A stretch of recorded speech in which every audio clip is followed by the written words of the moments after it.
लोग और आएंगे कि नहीं? सर एक्चुअली में सारे Assalamu alaikum everyone. वालेकुम सलाम। Sir, thank you so much for joining us. यार असल में मैं आपने सर टाइम रमजान दिया में लॉन्ग बीमार केस हुआ के था। लिए बहुत शुक्रिया सर। उस वक्त मैं बीमार हुआ तो मुझे I was not able to attend the course, इसलिए मैंने आपसे एक्सक्यूज की थी। तो नहीं नहीं सर, मेरी थैंक आवाज आ यू। रही है आप लोगों को? जी जी sir. No sir, thank you so much. Actually short notice पे जाहिर सी बात है, एग्जाम जल्दी अनाउंस हुआ था तो इसी वजह से वी कैन अंडरस्टैंड। नहीं नहीं नहीं, आप लोग बड़ा अच्छा काम कर रहे हैं और कीप इट अप, इंशाल्लाह इसका बड़ा फायदा होगा। Thank you so much sir, thank you. So sir, can we start? Yes. जी मैं सर। तो काफी टाइम से वेट कर रहा हूँ जी क्वेश्चन जी को। सर, जी sir sir. Sir sorry for keeping you waiting. Okay अच्छा, डॉक्टर। जी जी। प्रेजेंटर के जो कैंडिडेट है उसके लिए कुछ चीजें हैं, यानी हम टोटल कितना, 1 घंटा लगाए, कितना टाइम आप लोग मुझे बताया था कि उस हिसाब से मैं प्लान करूँ उसको। जी जी सर, 1 आवर होगा, उसमें वही हिस्ट्री एग्जामिनेशन फिर वाइवा। अच्छा। अच्छा, जो डॉक्टर अतुल है, तो डॉक्टर इसमें इस अतिया। तरह होगा कि, अच्छा अतिया, जी जी। Yes Atiya sir. Siddiqui. Yes sir. ठीक है ठीक है। अच्छा, इसमें टोटल 30 मिनट्स में हिस्ट्री एग्जामिनेशन हम कंप्लीट करेंगे और फिर बाकी 30 मिनट्स वाइवा होगा। तो चूंकि ये इसमें पेशेंट नहीं है तो आपको हम एक दो पॉइंट्स जो ऑलरेडी उस पर नजर आएंगी, जो पेशेंट अपनी हिस्ट्री में देगा, तो बाकी अपनी चीजें खुद पूछनी है और खुद चीजें डग आउट करनी है, ठीक है? तो ठीक सर। हिस्ट्री बेस पे डिस्कशन होगी, उसके बाद फिर एग्जामिनेशन पे आपने जिस तरह लॉन्ग केस है आपके एग्जाम में है, patient is in front of you, तो अपने हर चीज देखें। क्योंकि पेशेंट हमारे पास नहीं है तो डॉक्टर माहिजीबीन कौन होंगी एज ए पेशेंट, तो यस। आपने चीजें उससे पूछनी है। आपने पूछनी है कि भाई क्रेनियल नर्व टू कैसा है, उसकी स्मेल कैसी है, या ना उसका विजुअल एक्टिविटी कैसी है, उसकी आई मूवमेंट्स पे क्या सब चीजें अपने हर चीज को पूछना है, जो हम करते हैं वही आपने पूछना है। और जो आपको पॉजिटिव फाइंडिंग या नेगेटिव फाइंडिंग जो भी मिले आपने सारे नोट करने हैं, दिन में ओके डिस्कशन सर। अकॉर्डिंगली। और उस पर भी हमारे फिर इन्वेस्टिगेशन पे डिस्कशन होगी और आखिर में मैनेजमेंट पे, ठीक है? ठीक सर। तो टाइम कोई बंदा नोट कर ले and let's we should start. Yes sir. ये अभी है 3:04 है ना? Yes sir. ठीक है। अच्छा, देखा है फर्स्ट ये जो पेशेंट है, this is 30 years old man who presents with history of headache for 2 years and fits for 1 year। आपके सामने जी मरीज सर। भी हैं और एग्जामिनर आपको ऑब्जर्व कर रहे हैं, and you should continue your work. अस्सलाम वालेकुम, मेरा नाम डॉक्टर अतिया है। मैं आज आपसे आपकी बीमारी के बारे में कुछ सवालात करूंगी और फिर आपका मुआयना करूंगी। उम्मीद है आप तावन करेंगे। आपका नाम क्या है? मारूफ। मारूफ। आपकी उम्र कितनी है? 30 साल। ठीक है। और आप क्या काम करते हैं? मैं अभी फिलहाल तो कोई काम नहीं कर रहा, वैसे मैं मजदूरी करता था। उससे पहले क्या काम? ठीक है, मजदूरी करते थे। शादीशुदा है? जी नहीं। ठीक है। और आप आए कहाँ से हैं? हैदराबाद से। हैदराबाद से। और दाएं हाथ से काम करते हैं बाएं हाथ से काम करते हैं? दाएं हाथ से। ठीक है। आप अस्पताल इमरजेंसी से दाखिल हुए या ओपीडी से? ओपीडी से। ओपीडी से। ठीक है। आप मुझे बताएं आपको क्या मसला हुआ था जिसकी वजह से ओपीडी आना पड़ा? अभी तो मुझे झटके पड़े थे, और सर में दर्द तो मुझे ठीक है। पहले से ही रहता है, लेकिन अब झटके जो है वो ज्यादा पड़ने लगे हैं। ठीक है। सर में दर्द कितने अरसे से है? झटके मुझे अभी 1 साल से हो रहे हैं। और सर में दर्द? 2 साल से। ठीक है। इसके अलावा और कोई मसला नहीं है? नहीं, कोई खास मसला नहीं है और। ठीक है। नजर का कोई मसला नहीं? नजर बिल्कुल ठीक है आपकी? कभी कभी ऐसा होता है, दो दो नजर आते हैं, लेकिन इतना नहीं है। ये ये दो दो नजर आना कितने अरसे से है? ये भी 2 साल से ही है। 2 साल से ही है। ठीक है। बोलने में कोई मसला तो नहीं है? नहीं। जिसम में किसी हिस्से की पॉलिश की तरह कमजोरी तो नहीं है? नहीं। ठीक है। और चलने फिरने में तवाजुन ठीक रहता है? जी। सुनने की सलाहियत ठीक है बिल्कुल? जी। ठीक है। अभी मुझे आप जो सर दर्द थे, सबसे पहले आप बताएंगे सर दर्द के बारे में जो आपको 2 साल से है। आप मुझे सर पे बता सकते हैं हाथ रख के किस जगह पे है? ये ऊपरी हिस्से में, बाईं तरफ। हिस्से में। ठीक है। और ये इसी जगह रहता है, दाएं बाएं आगे पीछे कहीं नहीं जाता, चेहरे की तरफ या गर्दन की तरफ? नहीं नहीं, ये सर के ऊपरी हिस्से में ही रहता है, ज्यादातर जो है वो बाएं तरफ होता है, दाएं तरफ होता है, बल्कि सॉरी। और ये शुरू कैसे दाईं तरफ होता है, ठीक है, जी। ज्यादा। और ये सर का जो दर्द है, सर में जो है, आपको कैसे लगता है? ये ऐसे से शुरू हुआ था, हल्का हल्का हर टाइम था, फिर ज्यादा होता गया, या ऐसे तक कि एक दिन शदीद दर्द शुरू हो गया? आहिस्ता आहिस्ता शुरू हुआ। ठीक है, और ये वक्त के साथ बढ़ रहा है? जी। ठीक है। सर का दर्द किस तरह होता है? आपको सर पे बोझ फील होता है, या सर पे कोई हथौड़े से मार रहा हो, इस तरह की फीलिंग आती है? बोझ फील होता है। ठीक। सर के मुझे सर दर्द जो है आपका किस टाइम, किसी टाइम के साथ ताल्लुक है, कि सुबह के टाइम ज्यादा होता हो या रात के टाइम ज्यादा होता हो? सुबह के टाइम ज्यादा होता है। सुबह के टाइम। और इसके साथ आपका दिल खराब होता हो, मतली आती हो, उल्टी होती हो? एक दो दफा उल्टियां हुई हैं। जब से उल्टी हुई तो उसके बाद सर दर्द में कुछ आराम हुआ? जी, बेहतर हो जाता है। ठीक है। और जिस टाइम सर में दर्द होता है, उल्टी हो रही, इतने कि दिल भी खराब हो रहा होता है, उस टाइम पे नजर का कोई मसला तो नहीं आ रहा होता? इतना कुछ धुंधला नहीं। नजर आ रहा हो? नहीं नहीं। ठीक है, ऐसा कुछ? ठीक है। अच्छा, सर का दर्द जो है वो, उसको आराम किस चीज से आता है? बस दवाई खाने से या कभी उल्टी आने से। रहता कितनी देर है? 10-15 मिनट होता है, फिर खत्म हो जाता है। वैसे तो भारी तो हर वक्त रहता है। ठीक है, ठीक है। सही है। अब आप मुझे ये बताएंगे कि आपको, आपने कहा कि 2 साल से थोड़ा कभी कभी आपको दो दो नजर आता है, ठीक है? जी। ये आपका हर टाइम रहता है, या किसी टाइम होता है, किसी टाइम बीच में खत्म हो जाता है? किसी टाइम होता है, फिर खत्म हो जाता है। ठीक है। और जो ये दो दो नजर आना है, किस टाइम पे ज्यादा होता है? कोई खास टाइम नहीं है। कोई खास टाइम नहीं है, मतलब सर दर्द के साथ इसका कोई ताल्लुक नहीं है? जी नहीं। ठीक। अब मुझे ये बताएं कि जो दो दो नजर आता है, ये आपको इस तरह नजर आता है कि जैसे दोनों उंगलियां साइड बाय साइड है एक दूसरे के साथ साथ, ये ऊपर नीचे के हिस्से, ऊपर नीचे नजर आता है? हर हर तरफ में दो कभी कभी नजर। Horizontal, vertical? ठीक है। और ये अगर आप एक आंख बंद कर लें तो उससे खत्म हो जाता है या नहीं? नहीं, ऐसा कुछ नहीं है। अगर एक आंख बंद करके उससे देखें तो क्या एक ही नजर आती है, ऐसा भी दो दो नजर आता है? ठीक है। ठीक। एक और आपने कहा आपको झटके हुए 1 साल पहले, अभी अभी तो आप दाखिल झटके हुए, और सबसे पहले आपको 1 साल पहले हुए थे। जो अभी हम बात करेंगे वो 1 साल पहले जो सबसे पहले झटका था उसकी करेंगे। आपके साथ कोई मौजूद था कि जिसने वो झटका होता देखा हो? जी जी, मेरे साथ मेरे भाई थे। ठीक है, मैं उनको बुला, अगर वो हैं तो उन्हें बुलाना चाहूंगी, कि मैं उनसे पूछना चाहूंगी उसके बारे में। उन्होंने मुझे बताया था क्या हुआ था। ठीक है, सही। अच्छा, अब आप मुझे बताएंगे जो सबसे पहला झटका था वो किस किस्म का था? आया पूरे जिस्म का झटका था, या जिस्म किसी एक हिस्से से शुरू होकर पूरे जिस्म में फैल गया, या किसी एक हाथ बाजू का झटका था? पहले जो है मेरे सीधे हाथ से शुरू हुआ झटका। ठीक है। के बाद जो है पूरे और जिस्म में फैला। ठीक है, और जब आपको झटका हुआ उस टाइम आप क्या कर रही थी, क्या कर रहे थे? उस वक्त मैं ऐसे ही बैठा हुआ था। ठीक है, उससे पहले इस तरह तो नहीं था कि आपका दिल खराब हो गया हो, आपको कोई टायर जलने की बुआ आई हो, या आंखों के आगे कोई तारे चमकारे आए हो, आपकी नहीं, तबीयत कुछ खराब हुई हो? ऐसा बस लग रहा था कि कुछ ऐसा होने वाला है या क्या, ये कुछ खास ऐसा नहीं। ठीक है, कुछ खास नहीं था, ठीक है। और वो झटका जो था वो कितनी देर रहा था? बल्कि 2-3 मिनट था, फिर मैं बेहोश था। ठीक है, उसके बाद बेहोश हो गए, जी ठीक है। अभी आपने जब जॉर्डान की झटका इन लोगों ने आपको बताया, आपके हाथ पैर मुड़ गए थे? जी। जी, आंखों की पुतलियां ऊपर की तरफ चली गई थी, या दाएं बाएं किसी तरफ चली गई थी? ऊपर की तरफ थी। ऊपर की तरफ चली गई थी। और जबान तो नहीं काटी? जी, जबान भी कटी थी। जबान दाएं आगे से कोई स्पेसिफिक, कभी हमेशा यही होता है किसी एक तरफ से कटी गई हो, या किसी भी तरफ से काट लेते हैं? किसी भी तरफ से हो जाती है, तो पता ही नहीं चलता। पेशाब भी निकल जाता है? जी। ठीक है। कभी नींद में झटके हुए हैं सोते हुए आपको पिछले 1 साल में? नहीं, सोते हुए नहीं हुए।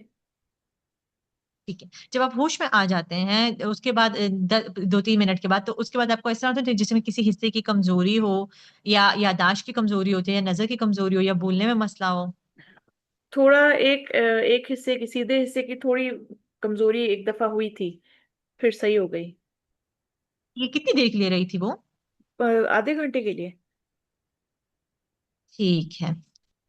और इस तरफ कोई झटके के बाद सुनपन तो नहीं होता दाईं साइड पे जहां कमजोरी हुई थी? नहीं नहीं। ठीक है। और जब आपको पहली दफा झटके हुए, आपको किसी अस्पताल लेके गए? नहीं, उस वक्त तो मैं ठीक हो गया था, कुछ खास नहीं। ठीक है, तो सही है। उसके बाद से आपने अभी तक 1 साल से इन झटकों के लिए कोई दवाई इस्तेमाल नहीं की, कोई इलाज नहीं किया? अभी जो शुरू की है दवाई, जो अभी झटका हुआ है। जो पिछला 1 साल बाद ये अब झटका हुआ, बीच में झटके नहीं हुए कभी भी, कोई छोटा बीच में, बड़ा झटका? जी जी, बीच में भी मतलब एक बीच में हुआ था, एक अब हुआ है, टोटल 3 झटके हुए हैं इस तरह।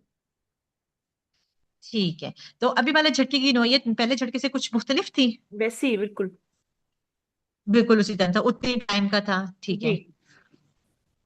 ठीक है, अभी जब आप अस्पताल लेकर आए तो आपको किसी आईसीयू में दाखिल करके कोई ट्यूब्स वगैरह तो नहीं लगानी पड़ी, इतने नहीं शदीद नहीं। झटके हों? नहीं नहीं। ठीक है, अभी सीटी एमआरआई होके दवाई शुरू हो चुकी भी है? जी, दवाई शुरू हुई। और अभी आपको झटका तो नहीं हो रहा उसके बाद से? नहीं, अभी नहीं दवाई का हुई। नाम आता है? दवाई का नाम बस झटके की दवाई है। ठीक है, दिन में 2 दफा लेते हैं, 3 जी दफा लेते हैं? जी। जी, और सुबह डोज क्या शाम। है? सुबह शाम 500 ठीक की है, है कोई गोली। 500 की है। ठीक है, सही है।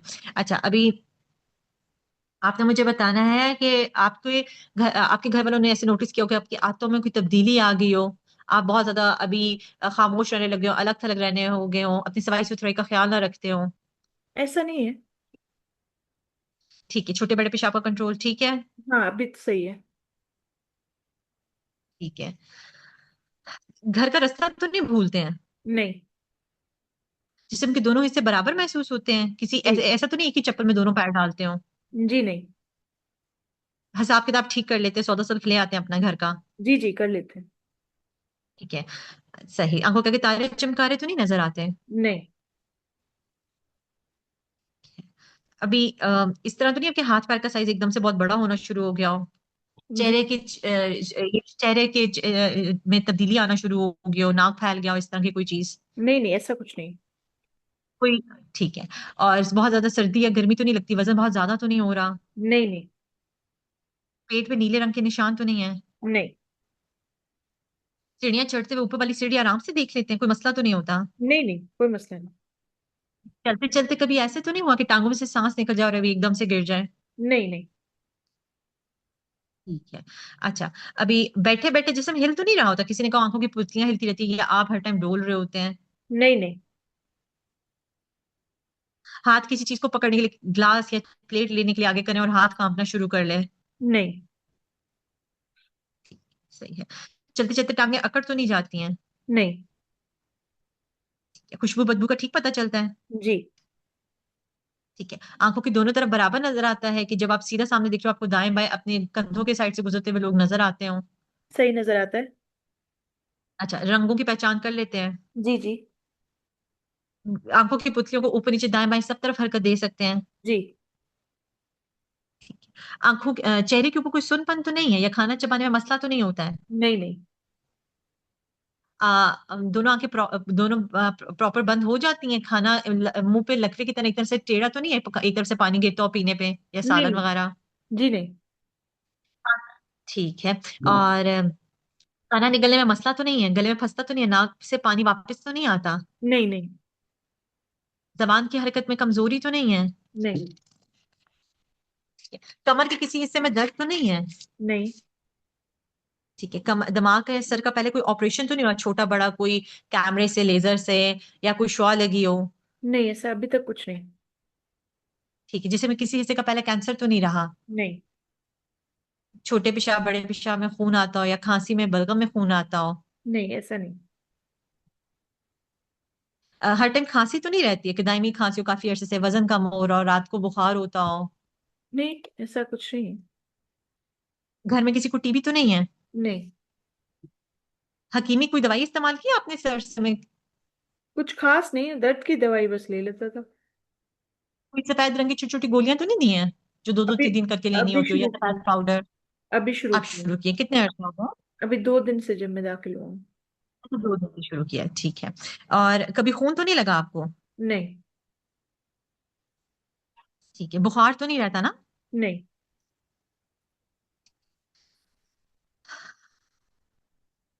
नींद वगैरह ठीक आती है, खाना पीना ठीक है? बस अभी सही है, नींद सर में दर्द होता तो नहीं आती है। ठीक है। अभी जिस घर में आप रहते हैं वो आपका अपना है? जी, अपना है। ठीक है। और घर में कितने लोग हैं? हम 4 भाई बहन हैं। 4 भाई बहन हैं।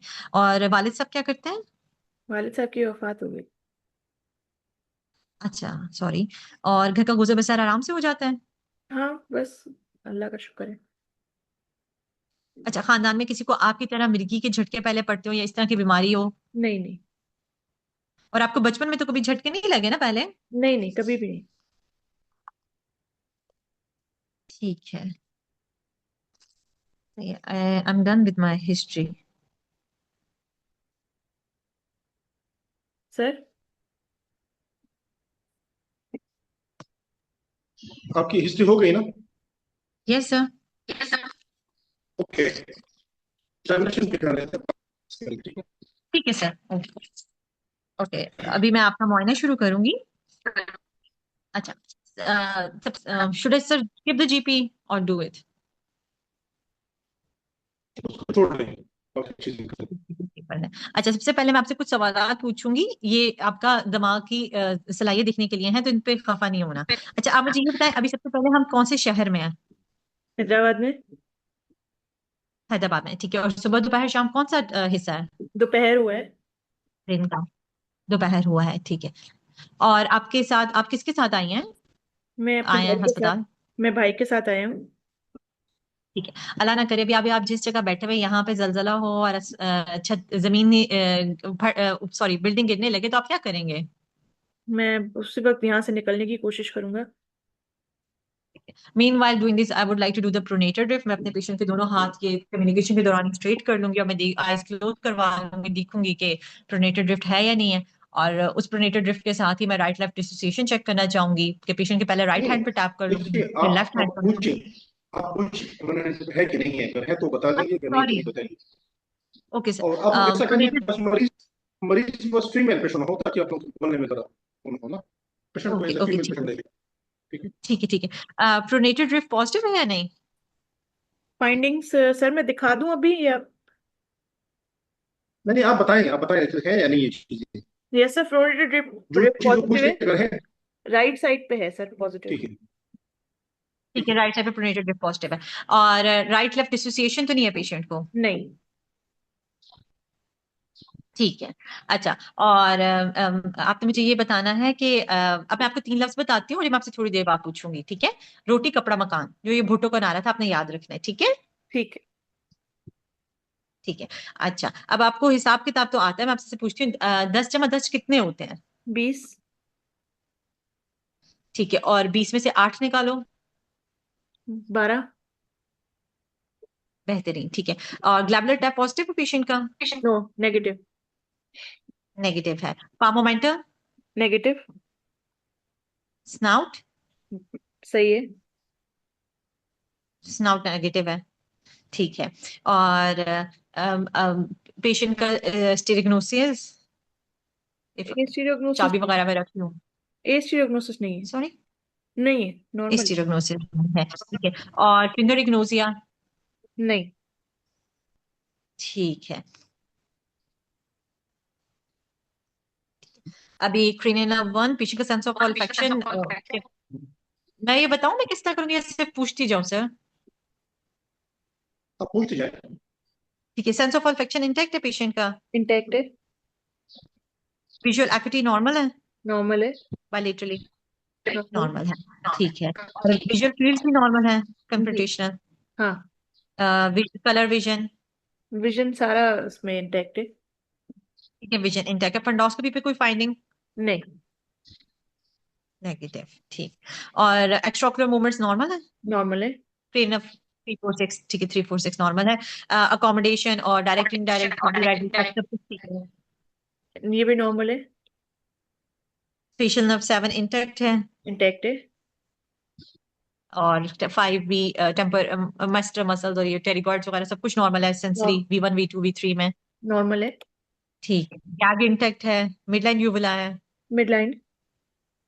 और हाइपोग्लॉसल की भी कोई वो नहीं है नहीं है कुछ, फाइंडिंग? नर्व्स सारी इंटैक्ट है। ठीक है, क्रेन नर्व सारी, सॉरी, हाँ जी, क्रेन नर्व्स इंटैक्ट है, ठीक है। और सेरिबेलर साइन में पेशेंट का निस्टिग्मस तो नहीं है?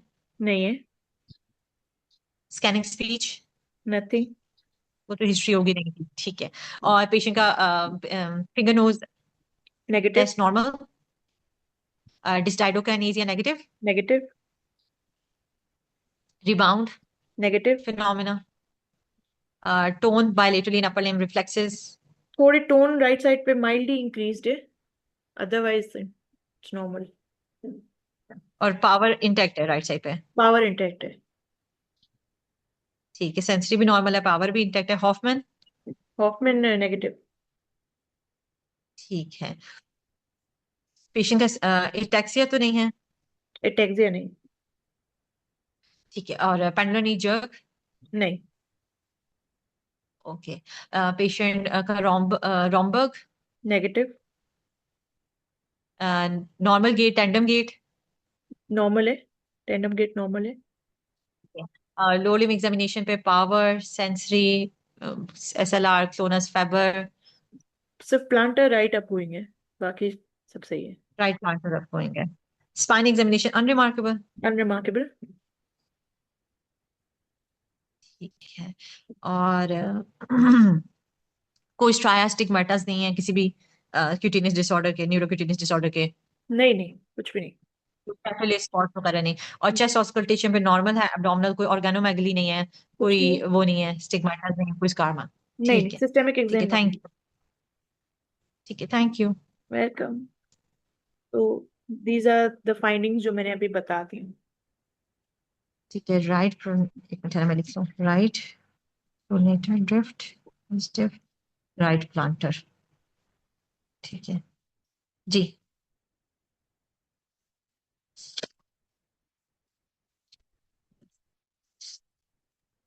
हो गया ना? डन. जी सर. ओके. ये बताएं कि can you tell me about the history? Yes, I'm presenting case of my patient Maruf, a 30-year-old male from Hyderabad who present right-handed dominant, who present admitted via OPD 3 days back with a complaint of generalized tonic-clonic fits. My patient has a history of a headache for last 2 years, which is sorry, आवाज echo हो गई थी. Okay, he has a history of a headache from last 2 years along diplopia 2 years and generalized tonic-clonic fits for 1 year. I'm sorry, आप सबको मेरी आवाज echo हो रही है? हाँ डॉक्टर अतिया, आपकी आवाज एको हो रही है. Okay, sorry. दूसरा डिवाइस नहीं लग रहा है सर. तो बंद करिए इसको. मैं दोबारा मैम ज्वाइन करती हूँ. आई थिंक सिग्नल्स का कोई इशू है. आप सही है. जैसे बंद करें सही लगेगा. बस जगह भी चेंज करती हूँ. Okay, I hope it's better now. ठीक है. Okay, according to my patient, he has headaches mainly localized in the vertex region, which was gradual in onset and progressive in nature.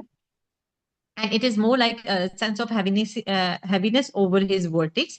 The headache is non-radiating and is more in the morning time associated with nausea and 2 to 3 episodes of the vomiting. The headache improved after vomiting and with medication. He also complains of diplopia from the last 2 years, which is intermittent and is not associated with any specific extraocular movements, and it doesn't get improve. It's not associated with any episodes of a headache or vomiting, and he also has a complaint of a fits from last 1 year. According to my patient, he has experienced 3 episodes since 1 year. The first episode happened while he was sitting at the home, and it started from the right side of his hand and then progressed and involved the whole body. He has no history of any abnormal sensation before that episode, and the episode lasted for 2 to 3 minutes, during which he experiences abnormal movements of the body.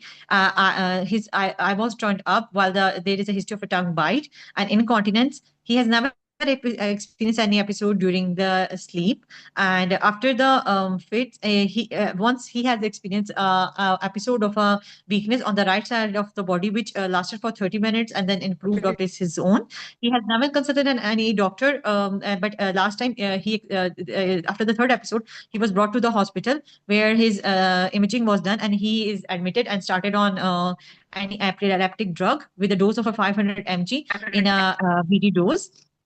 Patient frontal or the patient has no history of any personality changes and no weakness on any side of the body, and no history of incontinence in general, and he has normal sensation on the both sides of the body, and There is no history of any visual hallucinations. अब मैं सारी positive सिर्फ चीजें बताऊं या पूरी history को मैं बता दूं? मेरी आवाज आ रही है कि नहीं आपको? जी सर, अभी आ रही है। आप मुझे सिर्फ पॉजिटिव चीज बता दें, इस प्रश्न में क्या आपको पॉजिटिव मिला? Sir positive history headache history है, headache which is more in the morning associated with episodes of vomiting and relief after the vomiting.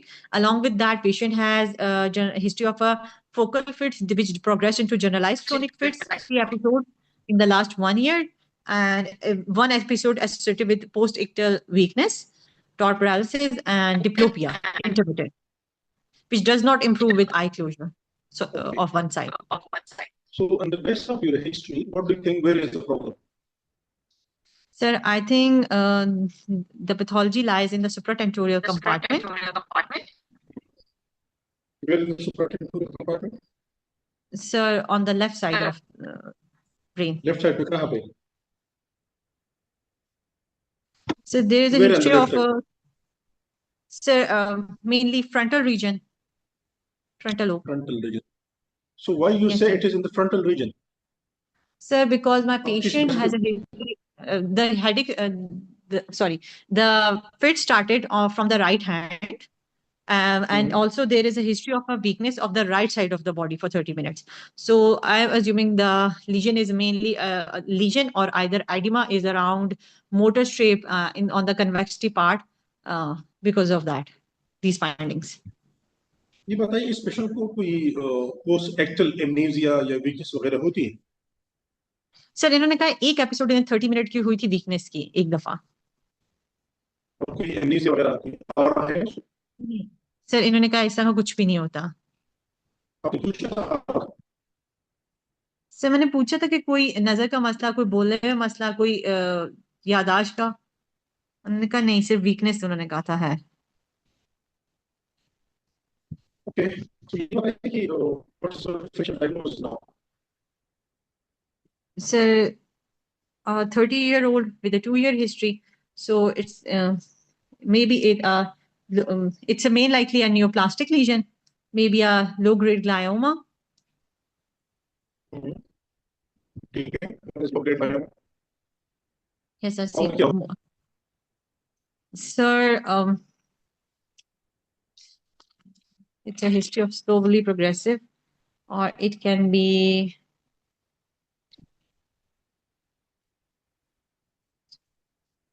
लोग ग्रेड फाइव बता दीजिए क्या हो सकता है? Yes, sir. Okay Sir, any. So it can be any. It can be a tumor like solitary fibrous tumor. Sorry, आवाज sir आपकी break हो गई। सर ट्यूमर दूसरा क्या नाम बताया आपने?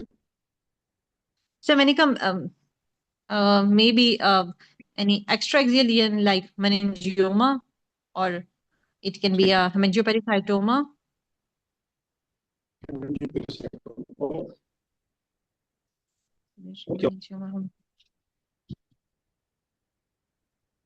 So there is no Okay. history of trauma, so I'm not including abscess or GG. Or infectious, it can be, we live in an endemic area, so it can be an infective lesion like tuberculoma. ठीक है, और Yes, sir. So these are my differentials. Okay, आपके differential में आता है low grade glioma, जी sir. Tuberculoma, ये तीन चीजें आती है ना? Yes, sir. जी sir. So why you say it might be low grade lymphoma? Sir young patient है और स्लो ग्रेजुएट प्रोग्रेसिव हिस्ट्री है, इसलिए लो ग्रेड ग्लायोमा मेनिंजियोमा इसकी वजह से। मेनिंजियोमा क्यों हो सकता है? सर मेनिंजियोमा कॉमनली तो हमारा थोड़ी एजेड ग्रुप में आता है 40-50 इयर्स की, और मोस्ट कॉमनली फीमेल के दोनों इसके अगेंस्ट आते हैं, लेकिन atypical meningioma young age group में भी हो सकते हैं। ठीक है, मेनिंजियोमा किस बेस पे आप शामिल कर रही है? Sorry sir, can you please repeat?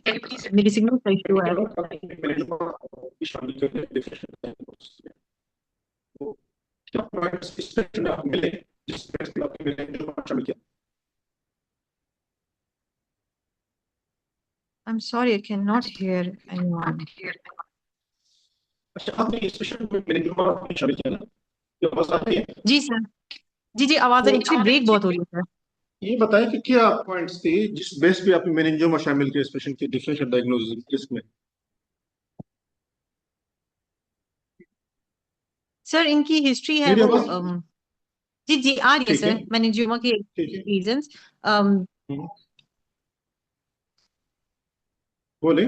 Sir patient का जो वीक पैटर्न है जनरलाइज्ड टोनिक क्लोनिक फिट्स का, वो हम्म, लोकलाइज्ड एरिया का लग रहा है, जैसे कि मोटर स्ट्रिप के अराउंड हो।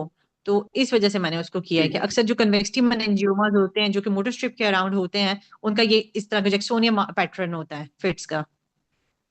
ओके। और आपने ट्यूबरकुलोमा क्यों शामिल किया इसमें? Because we live in Pakistan and Pakistan है इज एंडेमिक एरिया, टीबी बहुत कॉमन है सर, इसलिए हम सबका टीबी कांटेक्ट पॉजिटिव होता है, तो इसलिए। तो आपने आपने इससे कोई टीबी कांटेक्ट की हिस्ट्री, कोई कफ की हिस्ट्री, कोई यस नाइट सर, मैंने स्वेट्स की, ली कोई थी टीबी वेट लॉस का कांटेक्ट पूछा? की भी है।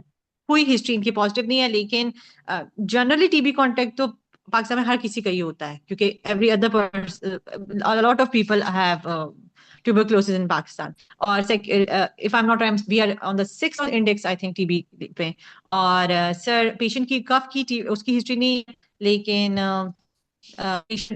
और फीवर की हिस्ट्री नहीं है, लेकिन अक्सर ट्यूबरक्लोसिस विदाउट फीवर भी प्रेजेंट करता है। लेकिन इसलिए मैंने थर्ड पेज को रखा है, क्योंकि इतना ज्यादा फीवरिंग उसमें नहीं है, कोई वेट लॉस की हिस्ट्री नहीं है, कोई कफ की हिस्ट्री नहीं है, कोई ओके, नाइट स्वेट्स की हिस्ट्री नहीं ओके। पेशेंट की। इसमें कोई वास्कुलर रीजन शामिल कर सकती हैं कि नहीं? सर पेशेंट की हिस्ट्री में स्लोली प्रोग्रेसिव है। हम्म, यूजली जो वैस्कुलर होते हैं उनमें सडन इवेंट्स होते हैं। नहीं, तो ऐसे भी कोई वास्कुलर रीजन हो सकते हैं जिसमें स्लो प्रोग्रेसिव पेशेंट को लॉन्ग हिस्ट्री होती है, इस तरह कोई चीज है इसमें? आप एवीएम डाल सकते हैं कि नहीं? एवियम कैवर्नोमस में फिट्स हो सकते हैं पेशेंट को, लेकिन उसमें पेशेंट का अगर ब्लीड के साथ और फिट्स अगर हो रहे हैं, तो उसका पेशेंट को जो डेफिसिट होता है वो जरा परमानेंट होता है।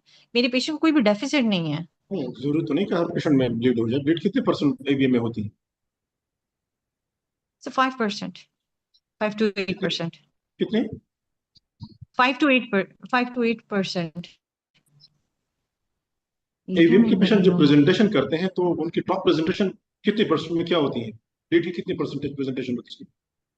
सर ब्लीड होता है कॉमन है, और देन सीजर्स उसके बाद। Okay, okay. Tell me about your examination findings. Sir, there was only 2 points defining my patient has a positive pronator drift on the right side and light plantar was upgoing. Apart from that, rest of the examination was normal. नहीं, इसमें आप ही sir बताएं कि my patient is young patient, Sorry. Comfortably Yes, sir. उसकी जी जी जी। Cranial nerve में sir ये my चीज ये सब चीज बता देना जो आपने एग्जामिन किया। वी शुड नो आपने क्या क्या देखा है। Yes, sir. My patient is a young male lying, sitting comfortably on the bed, and my patient, and he's well oriented in time, person, place, with intact high mental functions, and his glabular tap is negative, and there is a positive pronator drift on the right side. There is no right-left dissociation. Glabular tap, palmomental snout is negative. He has no asterignosia. He has normal ability to do the calculations. And there is ठीक है. His cranial nerve examination was unremarkable, intact sense of olfaction, normal visual acuity with normal confrontational visual fields and normal fundoscopy. His direct, indirect, bilateral, direct, indirect, light pupillary right reflexes were normal, and normal extraocular movements with no nystagmus. And he has a normal power in the muscles of mastication, and jaw jerk was bilaterally negative with normal sensation in V1, V2, V3 dermatome. He has normal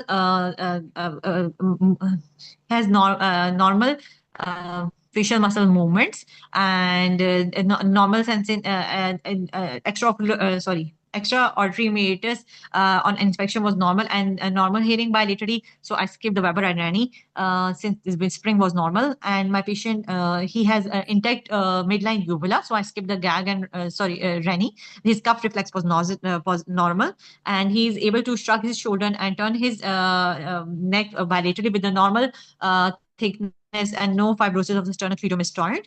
And his hypoglossal there are no on hypoglossal examination there is no tongue fasciculation, normal muscle mass, and no deviation.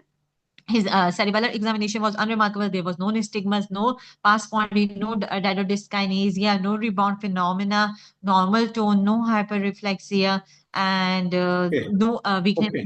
जी सर. What about the spine examination? आपने spine examine किया? Yes sir, spine उनकी curvature normal था, मैंने पूछा था, और कोई डिफॉर्मिटी नहीं थी. And what about और your system examination किया आपने? जी सर, मैंने कहा था कि पेशेंट की चेस्ट को ऑस्कल्टेट और एब्डोमेन को मैं पैल्पेट करना चाहूंगी. उस पर कोई भी फाइंडिंग्स नहीं थी और कोई क्यूटेनियस स्टिग्मेटास वगैरह भी नहीं थे किसी डिजीज के.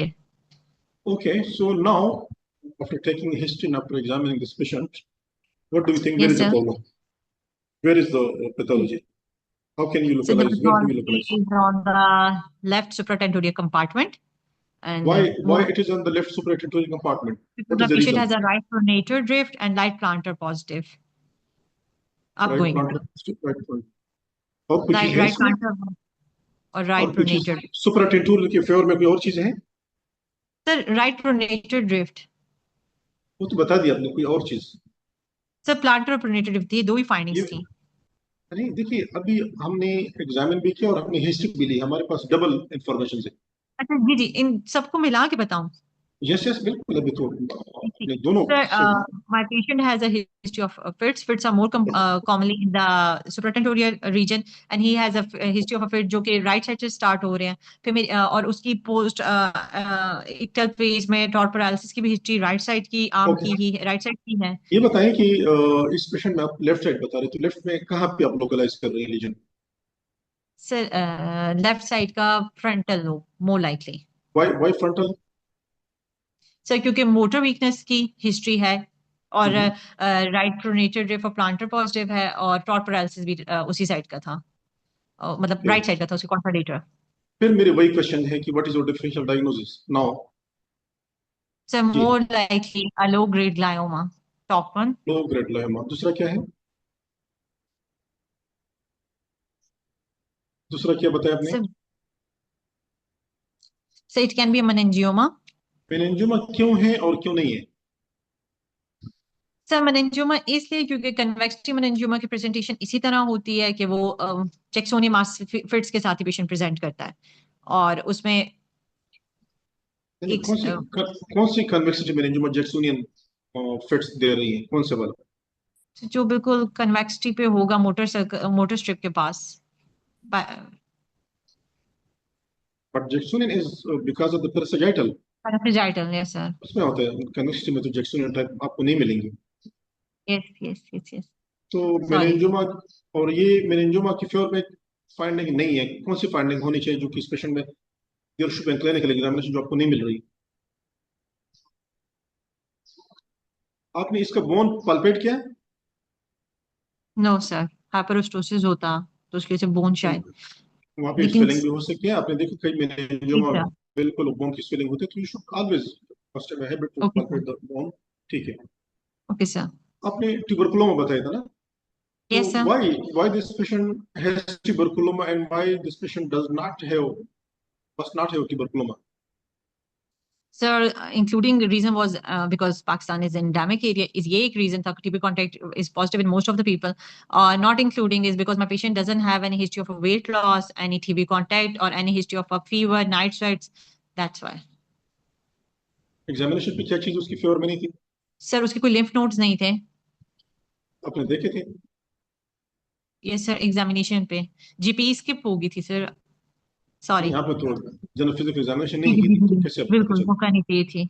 सॉरी. चला? आप बताएं कि चेस्ट क्लियर है, मुझे कोई चीज नहीं लग रही है सर चेस्ट की पेशेंट की एब्डोमेन पे कोई नहीं थी एबनॉर्मेलिटी. ओके. स्पाइन को टेंडरनेस वगैरह नहीं थी जी, कि pot Okay, spine. so how do you proceed further in this patient? Sir, I would like to get the baseline investigation. Along with that, I would like to order the MRI brain with contrast. Best line कौन सी investigation आप कराना चाहती हैं? Sir, CBC, RFTs, along with LFTs and serum electrolytes. CBC क्यों करना चाहती and glucose. Sir CBC overall patient की general health के लिए, कि मुझे उसका एचबी और इन सारी चीजों का आइडिया हो जाएगा। है? ठीक है। और और आरएफटी से तो मैं पेशेंट का कंट्रास्ट देना चाह रही हूँ, तो उसके लिए मुझे रीनल फंक्शंस का पता होना चाहिए। एलएफटी क्योंकि मेरा पेशेंट एंटी एपिलेप्टिक ले रहा है, अगर वो, उनको नाम नहीं आता, लेकिन अगर वो एपीबॉल वगैरह ले रहे हैं, तो एपीबॉल न्यूट्रोपीनिया भी कॉज करता है, और एपीबॉल एलएफटीज भी डिक्रीज कर सकता है, एएलटी को इंक्रीज कर सकता है उसके ओके, लिए। और सीरम। और क्या इन्वेस्टिगेशन करना चाहती है आप? जी सर। और कौन सी इन्वेस्टिगेशन करना चाहती सर ईईजी, है? ईईजी क्यों? MRI brain with contrast and EEG. EEG क्यों करना चाहती है? सर मेरे पेशेंट को फिट्स हो रहे हैं, आई वांट टू लोकलाइज के वो जो फिट्स हैं वो उनका एपिलेप्टिक जोन हमने। आपकी आपकी न्यूरोसर्जरी वार्ड में कितनी ईईजीज होती हैं? सर जो पेशेंट ओपीडी में प्रेजेंट करते हैं हम उनकी ईजी करवाते हैं। हर एक का कराते हैं? अगर फिट्स की हिस्ट्री के साथ आया है सर, तो करवा लेते हैं हम। Yes sir. तो आप मेरे ख्याल में बहुत सारे ईईजी कराते होंगे डेली। ओके, और क्या इन्वेस्टिगेशन करेंगे? सर इसमें टू स्कूल ऑफ थॉट्स हैं अभी। नहीं नहीं, आगे स्कूल ऑफ स्कैन। थॉट्स छोड़ो, प्रैक्टिकली क्या है, आप लोग कितने ईईजी कराते हैं सर हम तो करवाते हैं ईजी हर एक पेशेंट के लिए, मरीज अगर का? फिट्स की उसकी हिस्ट्री आया हुआ है पेशेंट है तो हम उसकी, हर नहीं हर मरीज की नहीं, लेकिन अगर हमें ऑपरेट करने का सोच रहे हैं, प्लान कर रहे हैं, तो हम उसकी EEG two school of thoughts है वो, ये कुछ कंसल्टेंट्स करवाते हैं, कुछ नहीं करवाते। ओके, और क्या इन्वेस्टिगेशन करेंगे आप? सर अभी तो हमारा ही पहले करवानी चाहूंगी, फिर उसके फर्दर बेसिस पे आगे को इन्वेस्टिगेशन डिसाइड करूंगी। तो आप एमआरआई क्यों करना चाहती हैं? सर क्योंकि मेरा सस्पिशन ये है कि मेरे पेशेंट को ब्रेन ट्यूमर है, तो मैं उसको देखना चाह रही हूँ। तो उससे एमआरआई से क्या फायदा होगा? सर एक तो ये कि अगर उसका ब्रेन ट्यूमर है या कोई भी ब्रेन पैथोलॉजी, उसका हमें पता चल जाएगा। ओवरऑल हम्म, सारे ब्रेन की हमें बाकी आइडिया हो जाएगा कि पेशेंट का आईसीपी रेज है या नहीं है, कोई मिड लाइन शिफ्ट, इन सारी चीजों का सॉफ्ट टिश्यू के रिलेटेड। ठीक है। तो इस पेशेंट का आईसीपी रेज्ड है कि नहीं है? सर ये हेडेक की जो हिस्ट्री दे रहे हैं कि इनको हेडेक होता है और उसके साथ वॉमिटिंग के बाद रिलीव होते हैं, it shows increase ICP. But लेकिन इनको ये आप तो फिर एपिलेप्टिक है फंडास्कोपी तो ये नॉर्मल वो है। मतलब वो। Yes sir. तो फिर कैसे रेज्ड हो गया? तो ये कब, अभी तो फंडास्कोपी हॉस्पिटल नॉर्मल में है। एडमिट है। नहीं, आपने कहा कि फंडास्कोपी नॉर्मल है, तो फिर आईसीपी कैसे रेज्ड होगा? ओके, इसका यस सीटी सर। दिखाए जरा, रेडियोलॉजी जो चीजें हैं दिखाए एक नजर। ओके, ओके ये जरा रीड करें। so this is CT brain axial hmm, cuts, plane, and it shows a single irregularly hmm, defined lesion in the hmm, left temporoparietal region, hmm, which with ठीक है। the cross calcification, and it is ठीक है। causing a compression on the surrounding brain parenchyma, and is hmm, causing totally compression of the ipsilateral ventricle and a midline shift. Okay. An so overlying bone. इस patient में क्या finding होनी चाहिए history examination पे?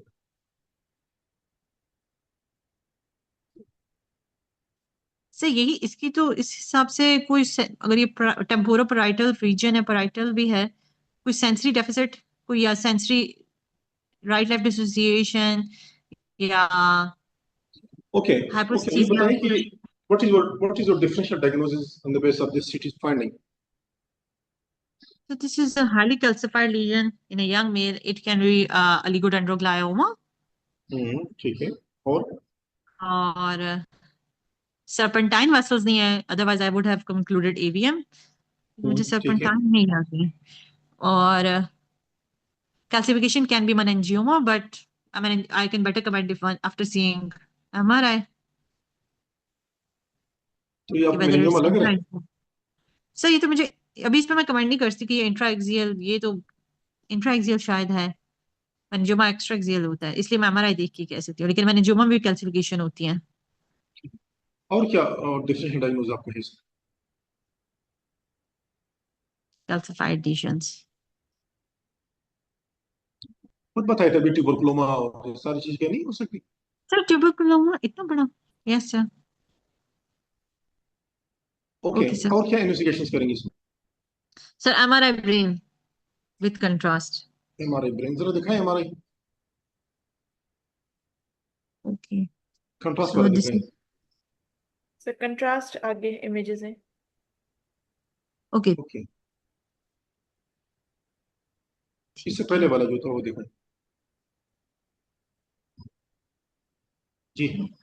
इसमें क्या है So this is a बताएं। T2 weighted image showing a large, well circumscribed lesion in the left temporoparietal region, which has a mixed echogenicity, which is hypointense in the middle and surrounding, and it is isointense, iso to hypointense, and it is causing compression in the surrounding. And there is a, is this a CSF? Okay, it is compressing the surrounding brain parenchyma and ventricle. And there are multiple. So Yes, sir. अभी आपकी differential diagnosis क्या बन रही है? So, sir, more in a since I have seen all the images superficially, and in contrast, I mean, it was not contrast enhancing. सारे दिखाएं इसमें जी। ठीक है, टेम्पोरल लोब सारा इसने प्रेस किया हुआ है। वापस कर दो सबको। ठीक है, can I see the contrast image ma'am?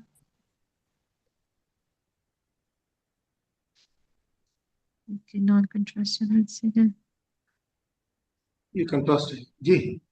It's a non-contrast enhancing lesion with multiple flow-wards, that's calcification. So it's more in a favor of oligodendroglioma, low-grade glioma, and because of the calcification, more in a favor of oligodendroglioma. Okay, so Okay, now sir. what you will Yes, do with sir. this patient? Sir, I'll consult the patient regarding the disease, that there is a tumor and it is quite big in size and we need to operate it. But before the operation, we need to arrange the monitoring for this patient, since this is the temporal region, right, left side, yes, a dominant area, and prepare the patient for the surgery, optimize. ठीक है, Yes, sir. I'll start the patient on anti-apple. I have already started the patient. Ji. so what are the options, surgical options? Sir, with the monitoring, we can go for the maximum possible safe resection. And if monitoring is not available, then we will go for the biopsy along with safe resection. Okay, so एक option आपने open बताया, दूसरा कौन सा option बताया आपने? Sir open ही है, मैं कह रही हूँ अगर मॉनिटरिंग होगी तो हम इसमें अवेक क्रेनियोटमी कर सकते हैं, Okay. उस तरह कर सकते हैं, मॉनिटरिंग के साथ अवेक क्रेनियोटमी करके इसको एक्सरसाइज तो कर आप क्या सकते हैं। करेंगे? आप इसमें अवेक रेनाटोमी करेंगे या आप सर routine इफ में facility available I go for awake craniotomy, लेकिन जैसे हमारे सेटअप में अवेक क्रेनियोटमी का ऑप्शन नहीं होता तो हम मरीज को कंसल्ट कर देते हैं कि ये बताएं कि if they- what are the prerequisites for awake craniotomy? Sir a patient who is cooperative, कि वो आपके साथ ठीक है, कोऑपरेट कर सके and has no language deficit उसका ना हो, और वो आपको वो कर सके, और अडल्ट पेशेंट। और ओके, जी तो सर। अवेक रेनाटोमी कैसे करते हैं, मुझे ब्रीफ से जरा बता दें। ओके सर, अवेक क्रेनियोटमी के लिए हम पेशेंट को पहले काउंसल करके उसको क्योंकि हमने लैंग्वेज एरिया को लोकलाइज अगर करना है तो हम उसको थोड़ी सी प्रैक्टिस करवा देते हैं, पिक्चर्स और वो अल्फाबेट्स वगैरह दिखा के कि these are the things we are going to ask, और पेशेंट से पूछ लेते हैं कि वो ग्लासेस पहनते तो उनके लिए इंटरप्रेटर हमने वो ग्लासेस वगैरह अवेलेबल रखनी है। और सर्जरी में हम ये कर लेते हैं कि पेशेंट को प्री ऑपरेटिव एरिया में हम dexmedetomidine, we load the patient with dexmedetomidine 0.5 mg पर किलोग्राम के हिसाब से हम दे देते हैं 3 hours before the GA, and during the surgery उसको हम इन्फ्यूजन में स्टार्ट करते हैं। टोटल IV एनेस्थीसिया होता है प्रोपोफोल के साथ। पेशेंट को हम लोकल लगाते हैं, स्कैल्प ब्लॉक लगाते हैं, जिसमें हम 30 ml बुप्रीविकीन इंजेक्ट करते हैं, सुप्राटॉक्लियर, सुप्रा ऑर्बिटल, प्री ऑरिक्यूलर और पोस्ट ऑरिक्यूलर, और then greater occipital, lesser occipital nerves okay, के और ओपन कैसे करेंगे आप, जिस तरह रूटीन में जो हम कन्वेंशनल सर्जरी करते हैं वो कैसे करेंगे आप? सर इसमें हम ट्रियोनिक क्रेनियोटमी करेंगे, और उसके बाद सर अगर तो हमारे पास डाई अवेलेबल है, I would like to use that with the yellow filter microscope, और अगर वो ना हुआ बिल्कुल हमारे पास नहीं कोई तो फैसिलिटी नहीं है। टिरियानल कैसे करेंगे इसमें? सर ट्रियाना क्रियोटमी के लिए I after cleaning and draping patient को हमने स्पाइन पोजीशन में लिटा दिया with head turn towards the right. ये पेशेंट मेरा है, इसका ट्यूमर है राइट, विद ट्यूमर कहाँ पैथोलॉजी पड़ा है? टाइप। आप अभी आपके सामने ट्यूमर है, कहाँ से कहाँ तक गया हुआ है? How can you do it with pterional sir left surgery? Temporal parietal, sorry not the extended, not, actually हम नहीं करेंगे ट्रियोनल, बड़ी और क्रेनियोटमी करनी पैराइटल है। आप टिरियानल से कैसे करेंगे? यस सर, सॉरी तो क्या करेंगे फिर? सर। इसके लिए हम extended fronto temporal parietal surgery करेंगे, जिसे हम ट्रॉमा फ्लैप इंसिजन देते हैं अगर हमारे पास फैसिलिटी When नहीं the है। lesion is not in the frontal region, then why you are going for frontotemporoparatal? Temporal parietal, temporal parietal. Okay, तो कैसे करेंगे? मुझे जरा स्टेप्स बता दीजिए। सर पेशेंट को after positioning cleaning and draping hmm, हम उसका इंसिजन देंगे 1 centimetre anterior to the tragus, then upward in a question mark incision involving the base of the temporal से होके हम पैराइटल तक जाएंगे कोरोनल सूचर से। इसको हम लोकलाइज कर लेंगे अपने XYZ मेथड से। MRI पे मैंने उसको भी मुहैया नहीं किया कि हमने कोरोनल सूचर से आगे पीछे कितना रहना, उस हिसाब से हम उसको स्किन इंसिजन दे देंगे। फिर हम बर होल्स करेंगे, वन बिल्कुल ये जो है पोस्टीरियर आर्च ऑफ जाइगोमा इस लेवल पे, और बाकी उससे पोस्टीरियर दो करके, और एक जो मैक्सिमम अपर वाला लेवल है उस पे। क्रेनियोटमी करके हम बोन फ्लैप को रिमूव करके ड्यूरा ओपन करेंगे सी शेप में, और towards the base towards the temporal bone की तरफ उसकी बेस फ्लैप करेंगे ड्यूरा की। और उसके बाद हम नॉर्मल ब्रेन और ट्यूमर को ये जो प्रश्न है, जब जी सर। आपने क्रेनियोटोमी की, आपने ड्यूरा खोला, सो इसमें क्या डिफिकल्टी आपको आ सकती है इस पेशेंट में? सर एक तो पेशेंट का लीजन काफी बड़ा है, तो ICP रेज हो सकता है, ब्रेन टेंस हो सकता है। दूसरा क्योंकि लो ग्रेड ग्लायोमा है, दो इसमें तो हमें ये टेम्पोरल रीजन में बिल्कुल ऐसा लग रहा है कि ये सुपरफिशियल स्टार्ट हो रहा है, बिल्कुल ड्यूरा के नीचे से स्टार्ट हो जाएगा। वरना यूजली हमें इसमें और नॉर्मल ब्रेन डिफरेंशिएट करने में थोड़ा सा मुश्किल होता है। ठीक है। जी sir. Okay, so what complications can occur during surgery या बाद में? सर ड्यूरिंग सर्जरी एक तो ये है कि अगर पेशेंट का ICP रेज हो रहा है तो उसकी वजह से ब्रेन जो है हर्निएट कर सकता है, वेस्कुलर इंजरीज हो सकती हैं, यहाँ पे हम उसको कर सकते हैं, वेस्कुलर इंजरी कोई भी हो सकती है। ट्यूमर जो है बिल्कुल वेंट्रिकल के करीब है, उसने वेंट्रिकल को पुश किया हुआ है, उसके हम अगर एक्सेसिव डायसेक्शन करें और हम उसमें एग्रेसिवली जा रहे हैं तो we can damage the ventricle wall, ependymal wall. और ये इंट्रोपरेटिव होते हैं, पेशेंट को अगर लोड नहीं किया प्री लोड हमने एंटी एपिलेप्टिक पेशेंट को फिट्स हो सकते हैं इंट्रोपरेटिव। और दीज आर ये कॉमन वन पता इन है कि इंट्रोपरेटिव। if we have decided to remove the whole tumor, और यस सर। साइड पे आके वी आर नॉट श्योर कि भाई ये ट्यूमर का हिस्सा है या नॉर्मल ब्रेन है, तो how can we differentiate? Sir normal brain जो होता है वो इतना फ्राइबल नहीं होता है, जो ये ट्यूमर टिश्यूज होते हैं मोस्टली फ्राइबल होते हैं, सॉफ्ट होते हैं, इनकी लुक ग्रेश होती है, पिंकिश नहीं होती है इन बेसिस पे। लेकिन if you are not sure, फिर क्या करना चाहिए? सर लीव मैक्स जो अपने बायोप्सी ले रही है वो लेके, और बाकी जो इतना मैक्सिमम डायसेक्ट करते हैं वो कर दें, बाकी अगर कि आप श्योर नहीं है तो फिर आपने उसको डायसेक्ट नहीं करना। वहाँ पे कोई फ्रेश फ्रोजन बायोप्सी कर सकते हैं कि नहीं? सर अगर इंट्राऑपरेटिव अवेलेबल है तो we can do that, but ये इफ बात है ना फैसिलिटी कि इज नॉट आपके पास अवेलेबल। सब चीज अवेलेबल है यहाँ पे, तो अच्छा वो सब नहीं है अवेलेबल है, कि। तो फिर तो हम फ्रेश फ्रोजन ओके, सैंपल्स उसी टाइम करवा लेते हैं जी। You have operated this patient, patient was जी सर। फाइन, लेकिन शाम को आपको फोन आया वार्ड से कि भाई पेशेंट इज नॉट वेल, क्या करेंगे आप? सर सबसे पहले पेशेंट को असेस करूंगी, उसका वाइटल्स देखना चाहूंगी कि उसका बीपी वगैरह कैसा है, प्यूपल्स असेस करूंगी, GCS असेस करूंगी, और अगर GCS का मैं पेशेंट का एयरवे सिक्योर करूंगी, पूछूंगी पेशेंट को फिट्स वगैरह तो नहीं है, वाइट और पेशेंट के सारे इलेक्ट्रोलाइट्स और लैब्स रिपीट करवाऊंगी, और पेशेंट का अर्जेंट CT वूंड को भी चेक करना है ड्रेसिंग खोल के। कि फिर क्या करेंगे? सर CT करवाना है पेशेंट का अर्जेंट। अगर पेशेंट का बीपी रेज्ड है, उसके प्यूपल्स अनाइसोकोरिक हैं, और पेशेंट ये जो है बताएं कि GC how can we differentiate कि ये जी ओलिगोडेंड्रोग्लायोमा है या लो ग्रेड ग्लायोमा है, हिस्टोपैथोलॉजिकली कैसे फर्क कर सकते हैं इसमें? सर उसके लिए हमारे पास अभी एक तो हिस्टोलॉजिकल लिकोडेंड्रोग्लायोमा में हमारे पास आता है चिकन वायर पैटर्न, और जो कि उसकी बेसिकली पैराफिन की उसकी वजह से होता है। I am sorry I forgot the word, paraffin की वजह से ये आता है। कोई उसकी और चीज है इसमें, कोई चिकन वायर है पुरानी? और यस सर, बस एक मिनट, और इसकी हिस्टोर, और दूसरा हमारे पास मॉलिक्यूलर आता है 1p19q IDH म्यूटेंट, इसकी ओके मॉलिक्यूलर एनालिसिस में आएगी हमारे पास। और इसके अंदर एटारेक्स नेगेटिव होगा, सर, T53। अगर अली को डेंड्रोग्लाइमा निकल आया तो पोस्ट अप क्या ट्रीटमेंट फर्दर करेंगे आप? सर अब हमने देखते हैं क्लास 2 है या क्लास 3 है। अगर क्लास 2 हुआ तो फिर हम इसका, पेशेंट जो है मेरा 30 ईयर से कम है, और अगर मैंने कंप्लीट रिसेक्शन कर दिया है तो मैं इसको सर्वेलेंस पर रखूंगी। अगर तो ये मेरा पेशेंट का मैं कंप्लीटली रिसेक्ट नहीं कर सकी तो फिर मैं इसको रेडियोथेरेपी क्लास 2 में भी दे सकती हूँ। और अगर क्लास 3 है, वो हाई ग्रेड में आ जाता है, उसके लिए तो हम वही कीमोथेरेपी प्लस रेडियोथेरेपी के लिए जाएंगे। जी जनाब, ये बताइए, खुद बताएं कि आपने अच्छा क्या किया और क्या अच्छा नहीं किया आपने इस एग्जामिनेशन पे और पूरी डिस्कशन पे, फिर आखिर में हम Sir, बता देंगे। I chose the wrong craniotomy for my patient. That was wrong.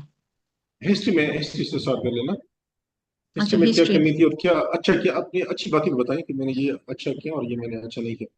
हाँ, मुझे तो अपनी हिस्ट्री ठीक लगी, अपार्ट फ्रॉम डिप्लोपिया। डिप्लोपिया की थोड़ी सी हिस्ट्री, मैंने एक दो क्वेश्चंस पूछने थे जो मुझे बाद में ख्याल आया मैंने नहीं पूछे। ओके। और बाकी उसके I think I covered everything in history. Examination पे सर एग्जामिनेशन फोन पे हो जाते हैं, रियल में तो चीजें भूल जाती हैं, मिक्स हो जाती हैं। और बाकी मैनेजमेंट में क्या चीज अच्छी थी, क्या अच्छी नहीं थी?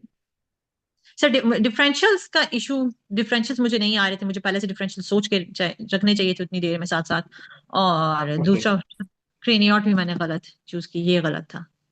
ओके, बाकी लोग बताएं क्या आप लोगों ने इनका नोट किया जो उसने अच्छा किया और क्या किस चीज में इम्प्रूवमेंट होनी चाहिए? जी डॉक्टर बाबर, डॉक्टर माजुद्दीन।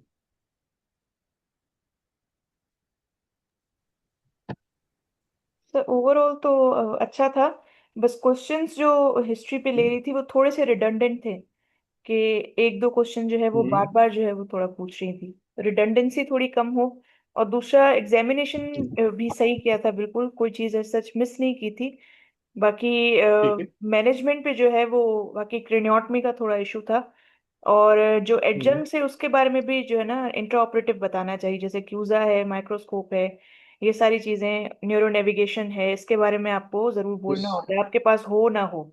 ठीक है। ठीक और ठीक दूसरा ठीक। जो आप सर पूछ रहे थे कि आप रेजिडुअल ट्यूमर अगर आपको डिफरेंशिएट नहीं कर पा रहे हो तो आप फ्लोरोसेंट डाई 5 ALA डाई से भी आप कर सकते हो, तो ये थोड़ी सी, या इंट्रा ऑपरेटिव अल्ट्रासाउंड आप कर सकते ओए, हो, इंट्रा ऑपरेटिव MRI आप कर सकते हो। ठीक तो ये ठीक। एडजंक्ट्स जो हैं रीसेंट एडवांसेस में, ये आपको थोड़े बहुत आने चाहिए। बाकी तो सर मेरे ख्याल से ठीक। तो काफी चीजें कवर की थी। किसी और ने कोई पॉइंट्स नोट किए, एक मिनट बता दे। अस्सलाम वालेकुम सर। वालेकुम सलाम। अ, सर मैं वन ऑफ द व्यूअर्स हूँ, डॉक्टर शाहरुख। मुझे लगता है कि इसमें अगर हम दोनों ऑप्शंस दे दें, मतलब एग्जामिनर के पूछने से पहले कि we have both options, awake trainee and non awake trainee, तो नॉन अवेक ट्रेनी में हम अगर अलग से बता दें कि हम प्री ऑपरेटिव कॉर्टिकल मैपिंग कर लें, तो that would be one option. And the other option, if we don't do pre operative cortical mapping, if we don't have the facility, then yes we can go with the awake trainee. और मतलब yes, इस तरह से fair अगर point. उसको बता दें तो। ठीक ठीक, बिल्कुल सही। ओके, जो चीजें मैंने नोट की, सबसे पहले तो हमने स्टार्ट किया था 3:04 में, और आपने हिस्ट्री जब खत्म की तो इट वाज 3:17। यानी आपने तकरीबन कितने मिनट गुजारे? 13 मिनट आपने हिस्ट्री को गुजारे। मेरे ख्याल में हिस्ट्री पे 8-9 मिनट ज्यादा नहीं गुजरने चाहिए, फिर आपकी एग्जामिनेशन कंप्लीट नहीं होती और फिर बंदा फंस जाता है उसमें। ठीक है, तो वन शुड नोट इट कि आप हिस्ट्री में 8-9 मिनट ज्यादा टाइम नहीं दिया करें। वन थिंग, हिस्ट्री में आप एक दो चीजें मरीज ने ऑलरेडी बताया कि भाई मुझे 2 साल से हेडेक है, 1 साल से फिट्स हो रहे हैं, लेकिन आप बाद में ये पूछ रहे थे कि भाई फिट्स कब से हैं, हेडेक कब से, तो चीजें रिपीट नहीं करनी चाहिए। One should be conscious at that time. बाकी आपने चीजें सारी सही पूछी है ना, आपने हेमिप्लेजिया का पूछा, आपने विजन का पूछा, आपने क्या कहते हैं उसकी जो बाकी चीजें हैं, स्पीच का आपने पूछ लिया। तो ये 4-5 चीजें जो कि पूछनी चाहिए, अगर मरीज एक बता दे, वो सिर्फ हेडेक बता दे, we should ask about the vision, we should ask about the weakness, should ask about the fits, we should ask about the hemi और जो डिस्फेजिया वगैरह है, तो इट वाज गुड। अच्छा, इस तरह हम एग्जामिनेशन करते हैं तो अपनी हिस्ट्री में भी सब चीज़ें पूछनी है, करियर एनालिसिस की से रिलेटेड चीज़ें पूछनी है, आप सिस्टम में चीज़ें पूछ लें, ये सारी चीज़ जज के लिए पूछनी है, और इररिलेवेंट चीज़ें नहीं पूछनी है। जिस तरह हम कभी कभार कहते हैं कि भाई घर में कितने लोग हैं और आप लोग का जरिया आमदनी की, ये चीज़ें जो है ना ये मेडिकल डिपार्टमेंट में चलती है, लेकिन न्यूरोसर्जरी में मेरे ख्याल में you should not waste time on these things.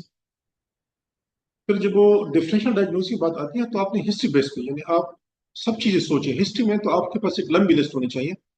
इसमें आप कुछ भी डाल सकती हैं, इसमें कंजेंटल जो प्रॉब्लम जो डाल सकते हैं। जिस तरह आपने देखा हमारे पास पेशेंट आते हैं इरेक्टाइटिस के साथ, वो 30-35 साल तक भी होते हैं। तो इस तरह जो है ना एपिडर्माइड वगैरह के साथ आते हैं, क्योरनोमा के साथ आते हैं हमारे पास पेशेंट, एवीएम के साथ आ सकते हैं, और ट्यूबरकुलोसिस। तो आपने when we have taken just history, तो हिस्ट्री बेस पे आपके पास एक लंबी लिस्ट आप कर सकते हैं, लेकिन आपको जस्टिफाई करना होगा। But when we are coming toward the examination, तो एग्जामिनेशन चूंकि मरीज नहीं थे, इसलिए आपने मेरे ख्याल में 2-3-4 मिनट में आपको सारी चीजें खत्म कर दी। एग्जाम में आपने चूंकि लॉन्ग केस होता है, the patient is in front of you, उसमें कोई एक चीज नहीं होता, और आपने सब कुछ देखना है। आपने हर क्रेनियल नर्व्स, आपने हर फ्रंटल टेम्पोरल पैराइटल लोब, आपने लिम्स, आपने सेरिबेल की सब चीज, सिस्टम एग्जामिनेशन, स्पाइन, आपको सब कुछ देखना है, क्योंकि that is a long case and you are an exam. तो आपको कोई चीज छोड़नी नहीं है, लेकिन हिस्ट्री वाली चीज आपके जहन में हो कि भाई हिस्ट्री में ये चीजें हैं, तो आप उसके हिसाब से भी कोरिलेट करें चीजें साथ साथ। तो इस क्वेश्चन में अच्छा, दूसरी चीज जो हिस्ट्री में पूछनी चाहिए, एक क्वेश्चन को फिट्स पढ़ते हैं, यानी अक्सर मैंने देखा लोग कंसंट्रेट करते हैं कि भाई अच्छा आपने टंग बाइट तो नहीं की थी, आपका पेशाब निकला तो नहीं, तो यार ये these are part of the fits. Fits में तो चीजें होती हैं जो आपके लिए इंपॉर्टेंट चीजें हैं। ये ऑरा है, पोस्ट एक्टल एमनेसिया है, पोस्ट एक्टल वीकनेस है, और पोस्ट एक्टल लॉस ऑफ कॉन्शियसनेस, ये कुछ चीजें हैं जो कि आपके लिए इंपॉर्टेंट है। ये अगर आपने नहीं पूछे और आपने फिट्स की सब चीजें जनरलाइज और तौने क्लोने को पता नहीं किया कुछ, तो उसकी कोई वैल्यू नहीं एग्जामिनर के लिए। इंपॉर्टेंट चीज ये है कि आप आ रहा है, और post ictal weakness and post ictal amnesia, ये इंपॉर्टेंट चीजें हैं। अच्छा, हेडेक में जो इंपॉर्टेंट चीजें हैं, ये with it is present all the time और नॉट, और मॉर्निंग हेडेक, ये चीजें जो है ना ये ज्यादा इंपॉर्टेंट है। बाकी जो पेन की कैरेक्टरिस्टिक्स से आप सारे पूछेंगे, लेकिन ये 2-3 चीजें ज्यादा इंपॉर्टेंट। एग्जामिनेशन आपने वही करना है, सारे लोग रिलेवेंट उनकी जो हर एक एग्जामिनेशन तो नहीं कर सकते, लेकिन अगर फ्रंटल लोब की कोई 10-15 टेस्ट है तो आपने 2 कर ले, that is enough for you. Cerebellar के काफी सारे टेस्ट है, आपको सब करने की जरूरत नहीं है, आप कुछ कर लें, 2-3 कर लें, यानी आपने शो कर लें कि भाई सेरिबेलम आप एग्जामिन कर रहे हैं।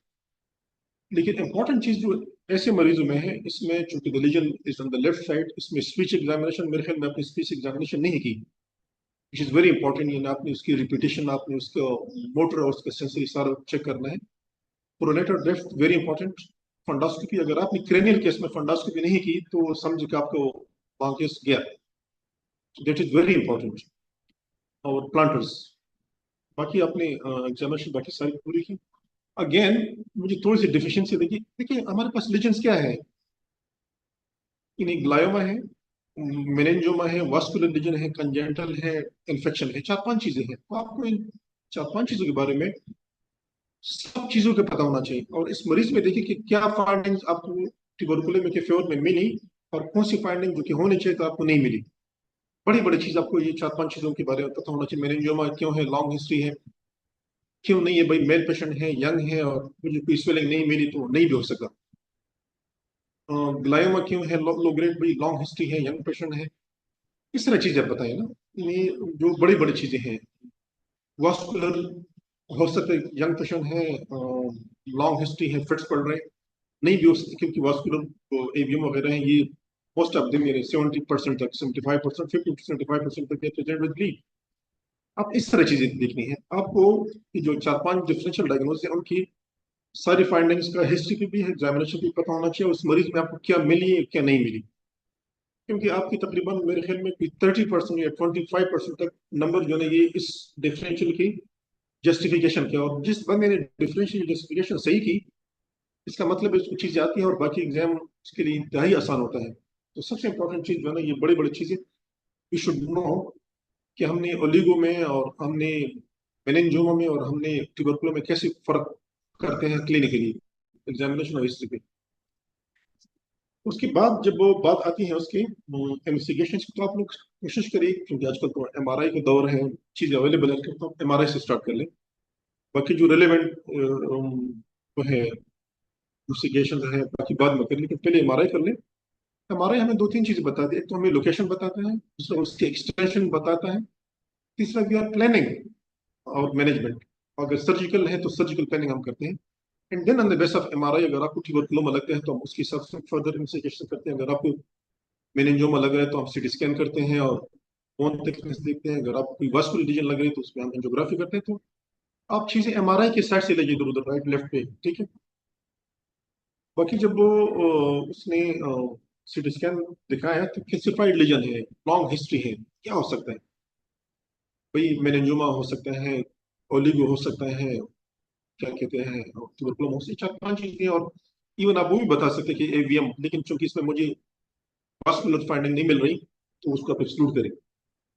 और यहाँ पे अगेन जो आपने इन्वेस्टिगेशन एमआरआई लगा दी, तो यहाँ पे भी आप हिस्ट्री, चूंकि हिस्ट्री पे आपके पास लिमिटेड इंफॉर्मेशन थी, एग्जामिनेशन पे आपके पास डबल इंफॉर्मेशन हो गया, और आपके पास जब एमआरआई भी लग गया सामने, सीटी स्कैन लगे, तो आपके पास इंफॉर्मेशन और बढ़ गई। तो अब आप तीनों को मिलाएं, हिस्ट्री में कुछ पॉइंट्स जो आपको किसी चीज के फेवर में लग रही हैं या नहीं लग रही, और इस तरह एग्जामिनेशन की फाइंडिंग और एमआरआई की फाइंडिंग तीनों मिला के आप कोई डिफरेंशियल लेके, या दो या तीन, मैक्सिमम तीन बनाते हैं, अगर नहीं बनते ना, ये दो तीन बन जाते हैं। फिर मैनेजमेंट जिस तरह डॉक्टर साहब ने बता दिया, तो इसमें आप दोनों ऑप्शन बताए कि भाई आई कैन गो फॉर, इसमें आप वेट रेनाउटी में भी हो सकते हैं और आप कन्वेंशनल के रेनाउटी में भी करते हैं। लेकिन जब आपके मुंह से अवेक रेनाउटी का लफ्ज निकलता है तो always they will ask about the prerequisites, करते कैसे हैं, और पर क्या करेंगी, फिट्स पड़ गए फिर क्या करोगी आप, क्या एहतियात भी उसमें है। इस तरह जब मैंने क्वेश्चन आपसे की कि भाई हम एच पे हैं, वी आर नॉट श्योर कि ये ट्यूमर है या ब्रेन का हिस्सा है, तो क्या से फर्क करेंगे, उस वक्त हम जो वो है fresh frozen plasma, fresh frozen जो टेस्ट होता है उसका क्या कहते हैं, उसका एक बायोप्सी लेके पर हम जाके लेबोरेटरी से कराते हैं कि ये नॉन ब्रेन टिश्यू तो नहीं है। तो ये चीज जो है ना, we should know about this things. फिर पेशेंट है, पेशेंट कॉम्प्लिकेशन क्या हो सकती है भाई? आपके सामने ब्रेन है, आपके सामने बोन है और ड्यूर है, तो ब्रेन से रिलेटेड बताएं, ब्लीड, स्वेलिंग, कंट्यूजन बनते हैं, इन्फेक्शन होता है, फिर बाद में लीक होती है, सीसे बोन इन्फेक्शन होते हैं, फ्लैप का मसला बन सकता है। तो ये सारी चीज आप बता सकते हैं। अच्छा, इस पेशेंट को, यानी शाम को पेशेंट डिटेक्ट कर गए, तो आप सबसे पहले हम क्या करते हैं, हम हिस्ट्री लेते हैं, हम पूछते हैं, फोन करते हैं कि भाई क्या हुआ, फिर तो नहीं पड़े, पेशेंट तो ठीक था, अचानक कैसे होता, आपने हिस्ट्री ले दी। एग्जामिनेशन के पहले वही जो प्रोटोकॉल है एबीसी, पेशेंट स्टेबलाइज करें, देन वो इस पेशेंट का क्रेनियल खास तो नहीं है, कोई फिट्स पड़े हैं, क्या हुआ था, आप पीपल देखिए कोई इसमें कोई चेंजेस तो नहीं है, डायरेक्ट पीपल तो नहीं है, आपको हेमिप्लीजिया तो नहीं है, प्लांटर्स कैसे देंगे। और उसके बाद देखिए ये पेशेंट डायबिटिक तो नहीं था, कोई कार्डियक इवेंट तो नहीं हुआ, तो आपको सारी इंट्राक्रेनियल चीजें आपको ध्यान में आनी चाहिए, ठीक है। सो एग्जाम इस तरह होता है। ओवरऑल आपका यानी हिस्ट्री आपकी बड़ी अच्छी थी, आपसे सारी चीज तकरीबन कवर थी, एग्जामिनेशन भी ठीक था। ये डिफरेंशियल में थोड़ा सा मुझे डिफिशियंसी लग रही थी, अदरवाइज इट वाज ओके। तो एग्जाम में हमें 60% मार्क्स लेने होते हैं, लेकिन उसके लिए क्या कहते हैं, आपको ट्राई करने होते हैं 100% की, तो तब भी आप 60-70 पे आ जाते हैं। तो मेरे ख्याल में इट वाज गुड, इतना खराब नहीं था, और आप लोग ट्राई करें। लेकिन एग्जाम में यही होता है, हिस्ट्री बेस्ड डिस्कशन होती है, फिर एग्जामिनेशन बेस्ड डिस्कशन होती है, फिर इन्वेस्टिगेशन बेस्ड डिस्कशन होती है, और फिर आपसे लॉन्ग केस में जरूर आपसे सर्जरी कराते हैं, अप्रोच पूरे करते हैं। काउंसलिंग आपने बड़ा सही बता दिया, बिल्कुल। तो always we should know about the counselling किस तरह होती है। तो this was about the long case, overall it was good. जी, अस्सलाम वालेकुम सर. वालेकुम सलाम। Sir, ji I want to ask a question.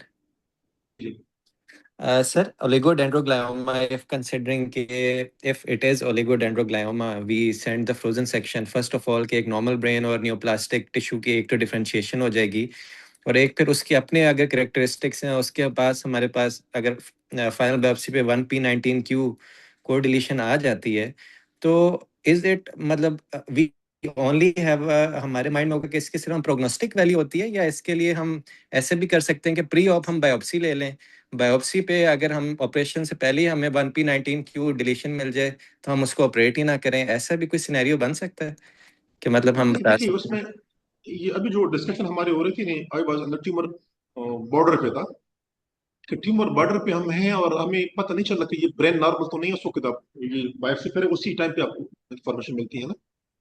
ठीक है। बाकी जो है, बाकी तो इतनी जल्दी आपको पूरा नहीं मिलता कि भाई, क्योंकि ओलिगो में काफी सारी चीजें होती है। हम्म। जो दूसरी बात आप करें कि भाई अगर हमें है तो ओलिगो है तो हम बाकी क्यों कर लें।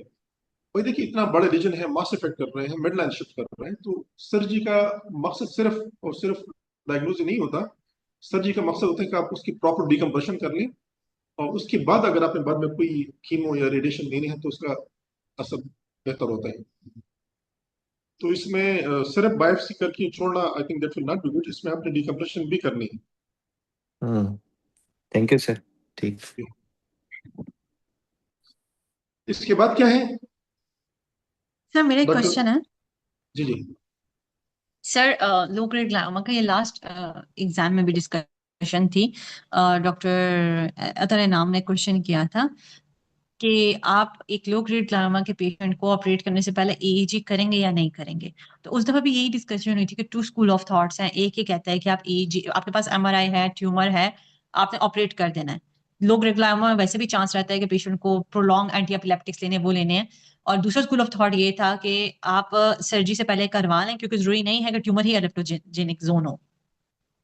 सर इस पे अगर क्वेश्चन, क्योंकि उस समय मुझे सर ने जो पेशेंट सॉरी जो एग्जामिनर था उससे पूछा तो उन्होंने ये कहा था कि लेकिन कोई फाइनल आंसर सर ने भी नहीं दिया था। तो आई हैव बीन देखिए ट्राइंग टू उसमें लुक फॉर द उसमें उसमें उसमें इस तरह होता है ना कि यानी कभी कभार ऐसा होता है कि जो लीजन है, आप जी लोगों ने सर। देखा होगा लीजन एक साइड पे होता है, और जो फिट्स की हिस्ट्री है वो बता रहे कि भाई there might be focus on the other side. तो जी जब आपको शक है कि this tumour might not because of this fits, तो उस वक्त आप ईजी कर सकते हैं, so that we may know okay about the focus कहाँ से आ रहा है। और जिस तरह आपने ईजी की बात की, हम ईजी को हम जब एमआरआई आपके पास है तो भाई उसको गो फॉर ईजी। अगर एमआरआई में कोई ट्यूमर वगैरह नहीं है तो then you can go for EEG. Sir, हम लेकिन इसलिए अगर न्यूरो सर्जन पेशेंट तो हर मरीज का ईजी नहीं कराती है, तो न्यूरोलॉजिस्ट का काम है कि हर मरीज वो, को ईजी कराते रहते हैं। लेकिन अगर अब इलेक्ट्रोजेनिक जोन करीब ही हो ट्यूमर के तो वी कैन डू द लेगेनेक्टमी, और वो सेक्शन भी तो हम कर सकते हैं। बिल्कुल, अगर आपको ईजी कोई और जगह पे बता रहा है तो yes you can go for decision of that person as well. यानी उसके हिसाब से भी आप अपना जो सर्जिकल प्लानिंग है वो चेंज कर सकते हैं। ठीक sir. Okay, thank you sir. जी जी जनाब। सर एक और लॉन्ग केस है, अगर आप सर यार मैं आपको तो मुझसे एक ही बात की तो मैं भी उसके हिसाब से मैं तो अभी कहीं जा रहा हूँ। Okay okay okay sir. दूसरा कौन बारी साहब आ रहे हैं ना? जी जी सर, कल इंशाल्लाह। ठीक है, ठीक है, thank you. Thank you so much, sir. Thank you for your time. Jazakallah sir, thank you so much sir once again. If anyone has any question, they can ask from sir. Okay, sir has gone.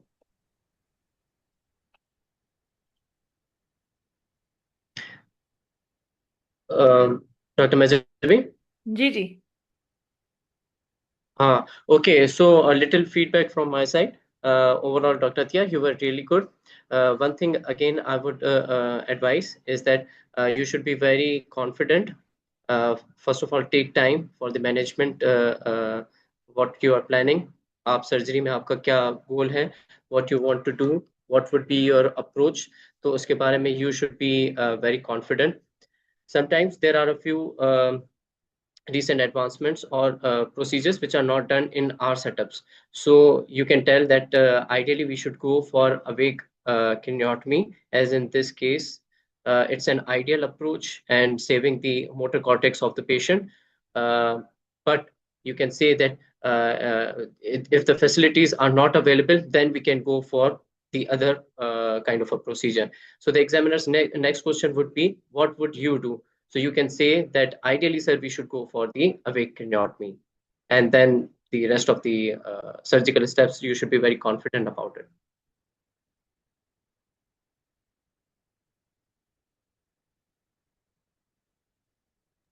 Okay sir, thank you. Any comment? Actually कई मेरा सबसे बड़ा मसला ये मुझे communication, मुझे लगता है मुझे एग्जामिनर्स की बात समझ नहीं आती है। मुझे लगा सर और मैंने डिस्कशन शुरू कर दिया विदाउट रीसेंट एडवांसेस, तो मैं बिल्कुल वो उस वाली वाइवा फिर मैंने स्टार्ट कर लिया था। वरना डेफिनेटली आई नो हर किसी ने ग्रीन बुक पढ़ी है, मैंने भी पढ़ी थी जमाने में, DTI भी पढ़ा था, फंक्शनल MRI भी, लेकिन मुझे लगा सर वो कह रहे हैं और मैं उस पर शुरू होगी। समहाउ समवे मेरे ब्रेन काम करना बंद कर देता है वाइवा में और मैं स्पाइनल पे चल रही होती हूँ, रिफ्लेक्सेस पे, क्योंकि हमारे सेटअप में फिर वो नहीं है चीजें। और मैं वो मुझे लग रहा सर वो तो मैं बस उसी तरह बोल रही थी कि हम ये करेंगे। हाँ, ओके डॉक्टर थिया, इसमें मैं जो एडवाइस करूंगा कि लाइक ऑब्वियसली हम सब जिस सेटअप्स में काम कर रहे हैं तो there are lot of lackings, but book में जो हम बुकिश नॉलेज पढ़ते हैं तो पढ़ी सब कुछ हुई है हमारी, बट हम वो बता नहीं पाते या भूल जाते हैं। सो रीसेंट एडवांसमेंट का जो सेक्शन है वो हमेशा आप अपने जहन में रखें, वेदर इट्स जी सर। इन्वेस्टिगेशन और ट्रीटमेंट ऑप्शंस। जी सर, ठीक है। तो स्कीम ऐसी बना लीजिए कि आप वो सारी चीजें जो है एग्जामिनर को बताएं, बट व्हेन एग्जामिनर सेज कि आपके सेटअप में क्या होता है या आप क्या करेंगे, तो then you can switch on to the plan B कि सर वी कैन डू, इस जगह हम ये चीज भी कर सकते हैं। ओके सर, ठीक है, इंशाल्लाह इंशाल्लाह। Doctor Atiya, you are very good. और जाहिर मैं सी भूल बात है, जाती हूँ चीजें बोलते कोई बोलते, मेरे साथ सब कुछ स्किप हो जाता है, मतलब अब। कोई मसला नहीं है। यू आर माशाल्लाह वेरी मेच्योर कैंडिडेट। और जो जहाँ तक बात है कम्युनिकेशन की, तो इसी वजह से जो है I am forcing every one of you कि यहाँ पर बोलें, यहाँ पर गलतियाँ करें, ताकि फिर जब कल एग्जाम में आप लोग बैठें तो वो आप लोग नहीं करें। तो डजेंट मैटर, ठीक है। तो सर लाल रहमान जी ने भी मैम। बहुत अच्छे कमेंट्स दिए थे। ये नहीं है कि सर ने कहा कि अच्छा नहीं हुआ था।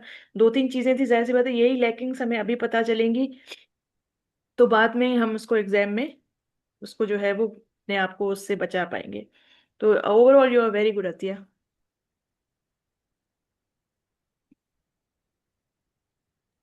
Thank doctor you. IPhone, what is your good name?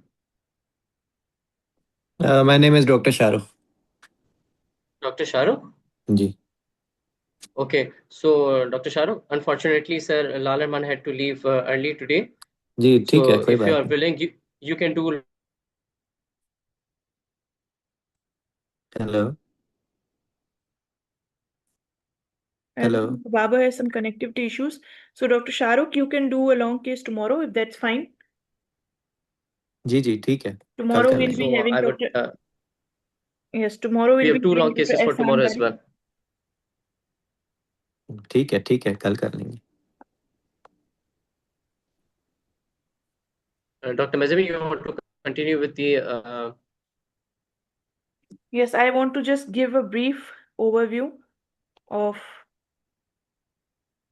I'll share my screen. ठीक है। अच्छा, अब जब भी आपके पास ग्लायोमाज आते हैं, तो वही बात अवेक क्रेनियोटमी की, ये सारे वही क्वेश्चंस हैं जो सर ने आज पूछे थे। ठीक है, कि आप कब करते हो, इंडिकेशंस क्या होती हैं। डॉक्टर अतिया ने सारी यही चीज़ें बताई थी कि जब एलोक्वेंट एरिया पे होता है ट्यूमर, तब आप करते हो, या फिर कोई और इंडिकेशंस हैं जैसे even resection of epileptic focus है, वेस्कुलर में भी अब बहुत इसका रूल आ रहा है, DBS में भी आप अवेक क्रेनियोटमी करते हो। ठीक है, इंडिकेशंस क्या होती हैं, प्री रिक्विजिट्स क्या होती हैं, ये सारी याद हो। ठीक है, अब आप किस तरह से मैपिंग करते हो। जब आपसे अवेक क्रेनियोट में पूछते हैं तो उसमें आपसे मैपिंग का भी पूछते हैं। ठीक है, तो मैपिंग का एक तो ये तरीका होता है कि आप फेज रिवर्सल मेथड से करते हो। ठीक है, फेज रिवर्सल मेथड में ये होता है कि जब आप इलेक्ट्रोड्स लगाते हो, जब आप रिकॉर्डिंग करते हो, ठीक है, तो जब जहाँ पे आपका P से N तक, ठीक है, P20 N20 का जो रिवर्सल आता है, जब वेव्स आपकी P20 टू N20 में चेंज होती हैं, जिस जगह पे, वो जगह आपके सेंट्रल सर्कस की होती है। ठीक है, it means that now you have had a transition from the motor cortex to the sensory cortex. ठीक है, तो एक ये जो है एक तरीका होता है। इसके अलावा जब आपसे ग्लायोमास पूछते हैं तो अक्सर आपसे MRI पे नॉर्मल एनेटमी पूछ सकते हैं। ठीक है, एनेटमी में वही सेंट्रल सर्कस है, किस तरह आइडेंटिफाई करते हैं सेंट्रल सर्कस को, ठीक है। और जो है वो प्री सेंट्रल सर्कस जो है वो सुपीरियर फ्रंटल सर्कस से कैसे मिलता है, हैंड नॉब साइन क्या होती है जो सेंट्रल सर्कस में बनती है, तो ये एनेटमी के बारे में भी थोड़ा बहुत पूछ सकते हैं, ठीक है। उसके बाद आपका एक सेकंड,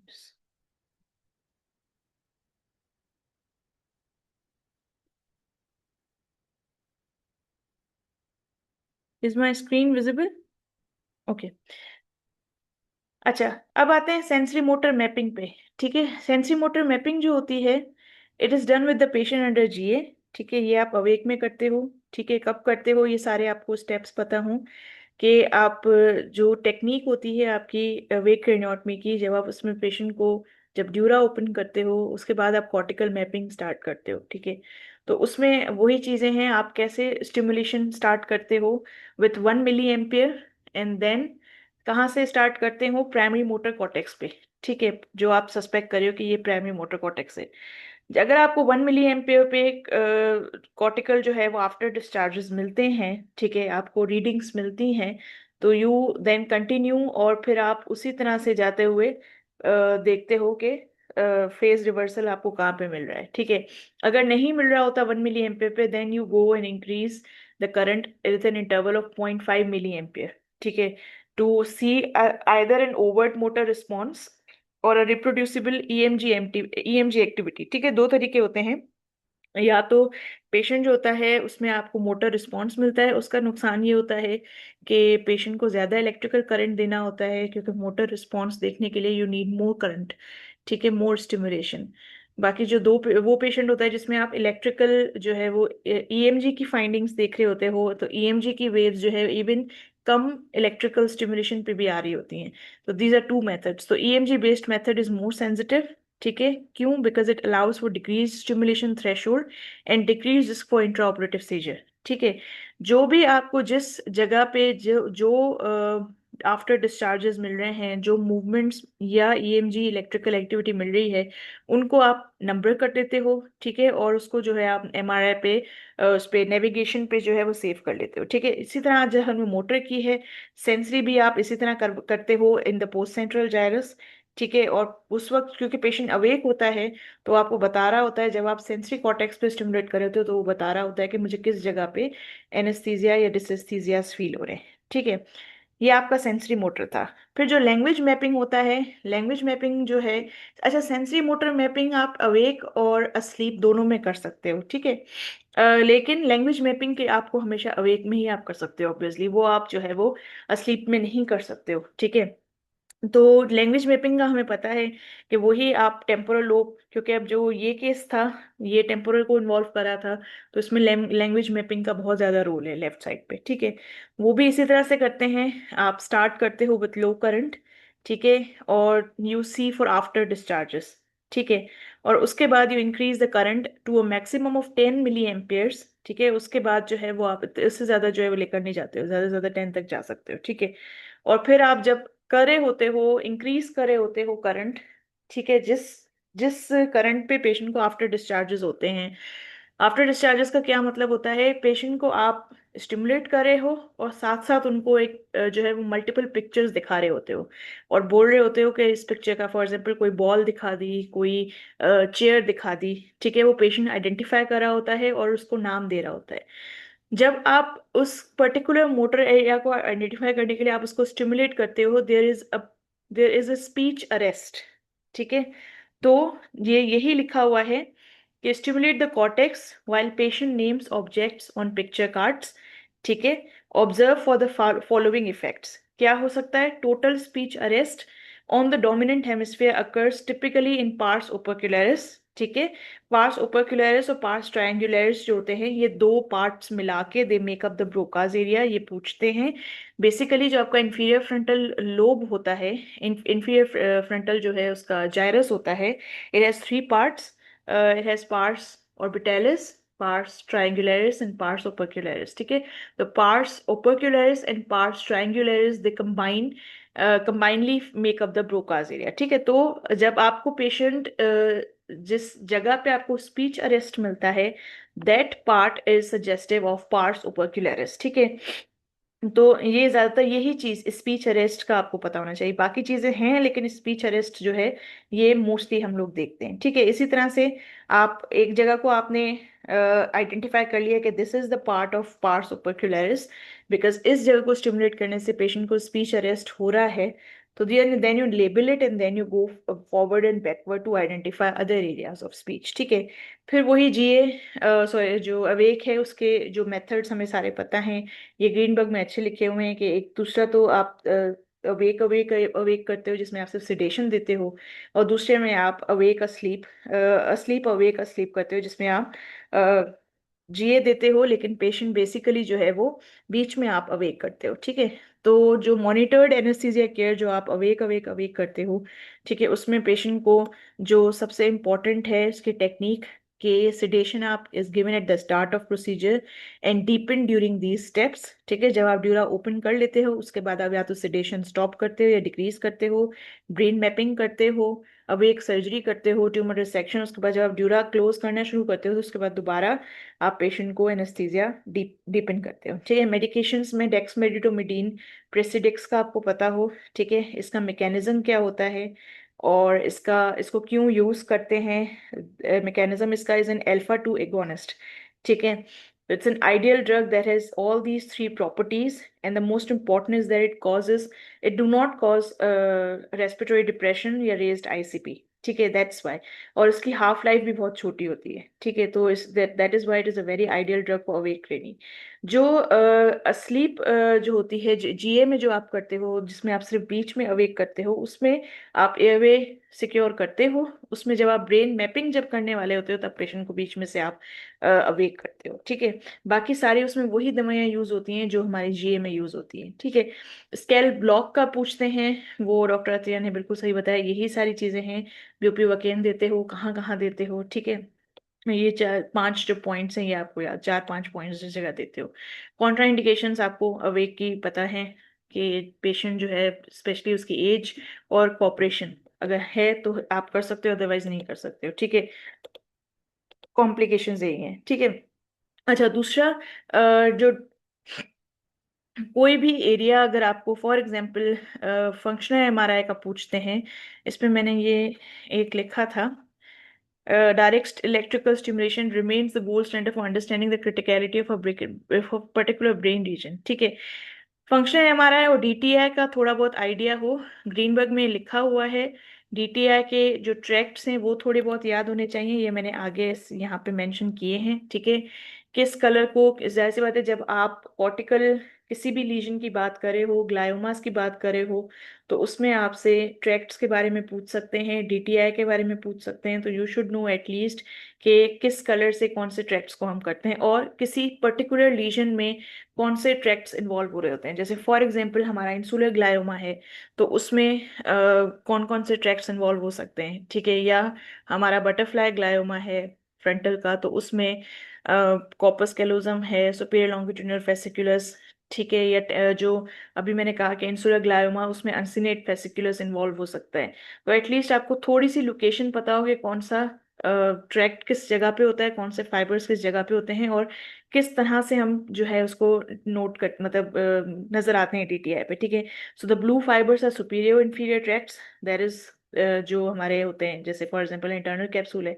ठीक है, रेड जो होते हैं वो हमारे हॉरिजॉन्टल ट्रैक्ट्स होते हैं और ग्रीन जो है वो एसोसिएशन फाइबर्स होते हैं। ठीक है, ये इसमें पिक्चर में कलरिंग सही नहीं है, बाकी ये कन्वेंशन जो है वो ये होता है कलर कोडिंग का। दूसरा आपको एमआरएस का पता हो, इसी में क्योंकि अगर आप डिफरेंशियल में रख रहे हो, जैसे इस केस में आपने ट्यूबरकुलोमा डिफरेंशियल में रखा है, तो अगर आप बोल रहे हो तो you should say MRS as well.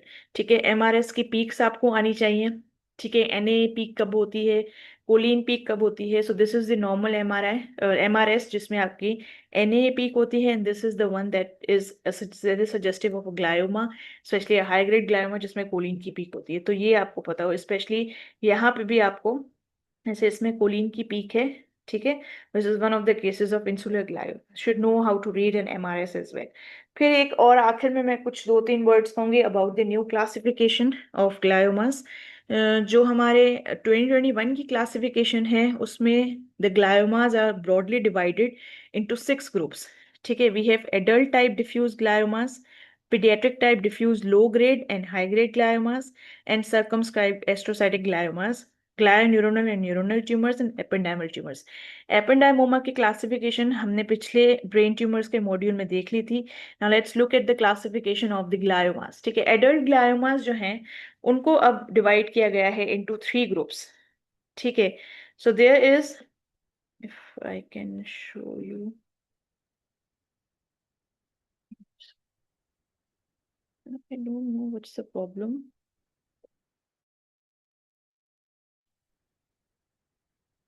Okay. जो adult type diffuse gliomas हैं, they are divided into 3 further types. Number 1 is astro IDH mutant. ठीक है. Number 3 is oligodendroglioma, जिसका वही नाम है, IDH mutant 1p19q co-deleted.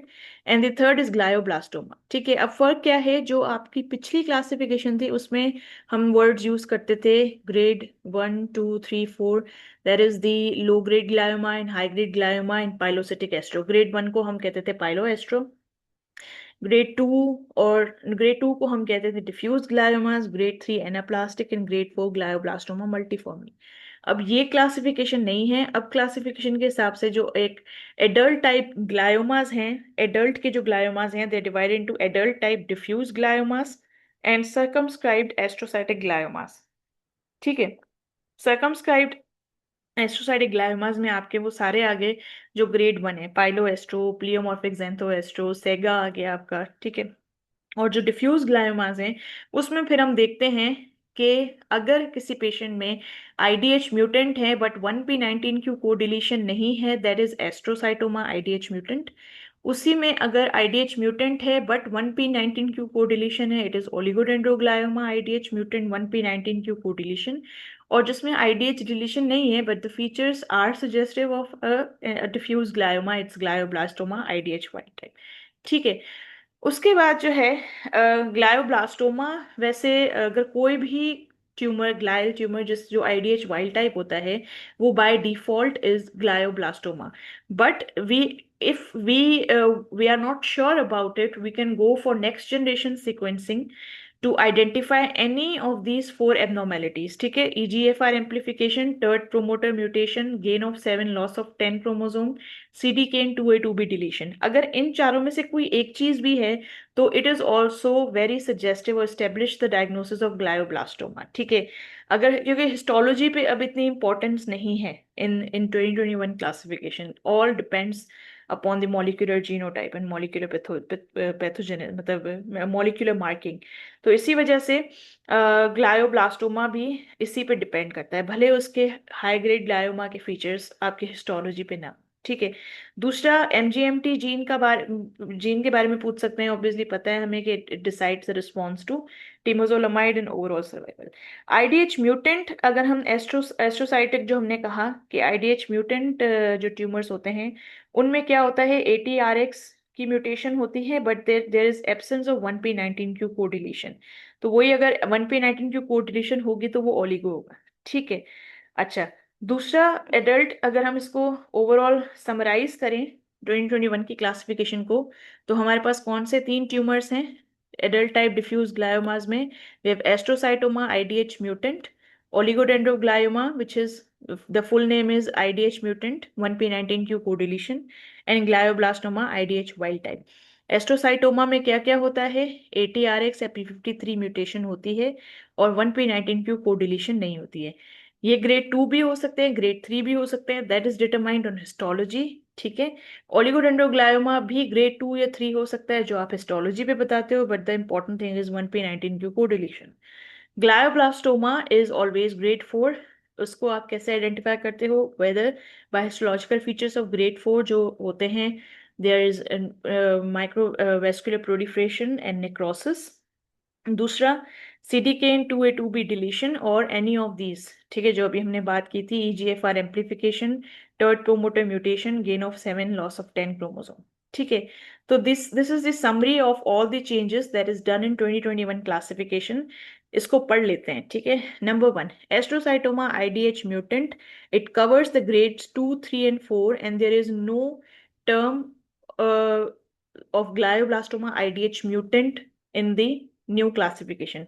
ग्लायोब्लास्टोमा is by definition IDH wild type. तो ये जो टर्म हम पहले यूज करते थे, ग्लायोब्लास्टोमा की 3 टाइप्स हम कहते थे, IDH mutant, IDH wild type और आईडीएच ग्लायोब्लास्टोमा एनओएस, वो अब एग्जिस्ट नहीं करता। ठीक है।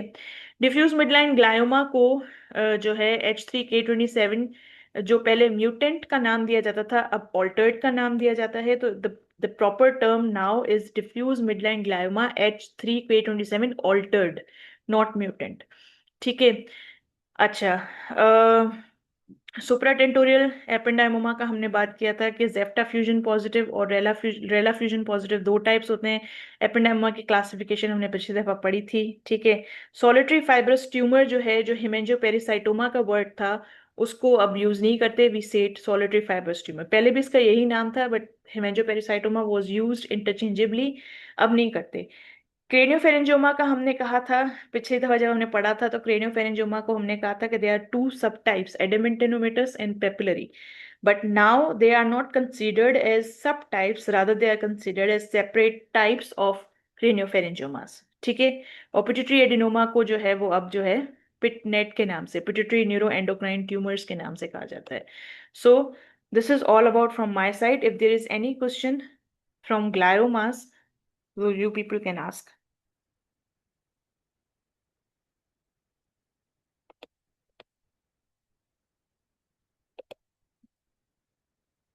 Dr. Athiya?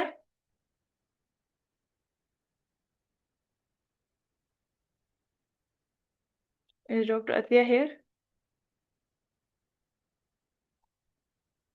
Then she is not here. Okay. If anybody has any question, you people can ask. Or we can call it off. Dr. Babar, are you here? जी जी doctor मेजबी। So I think there are no Yes. questions.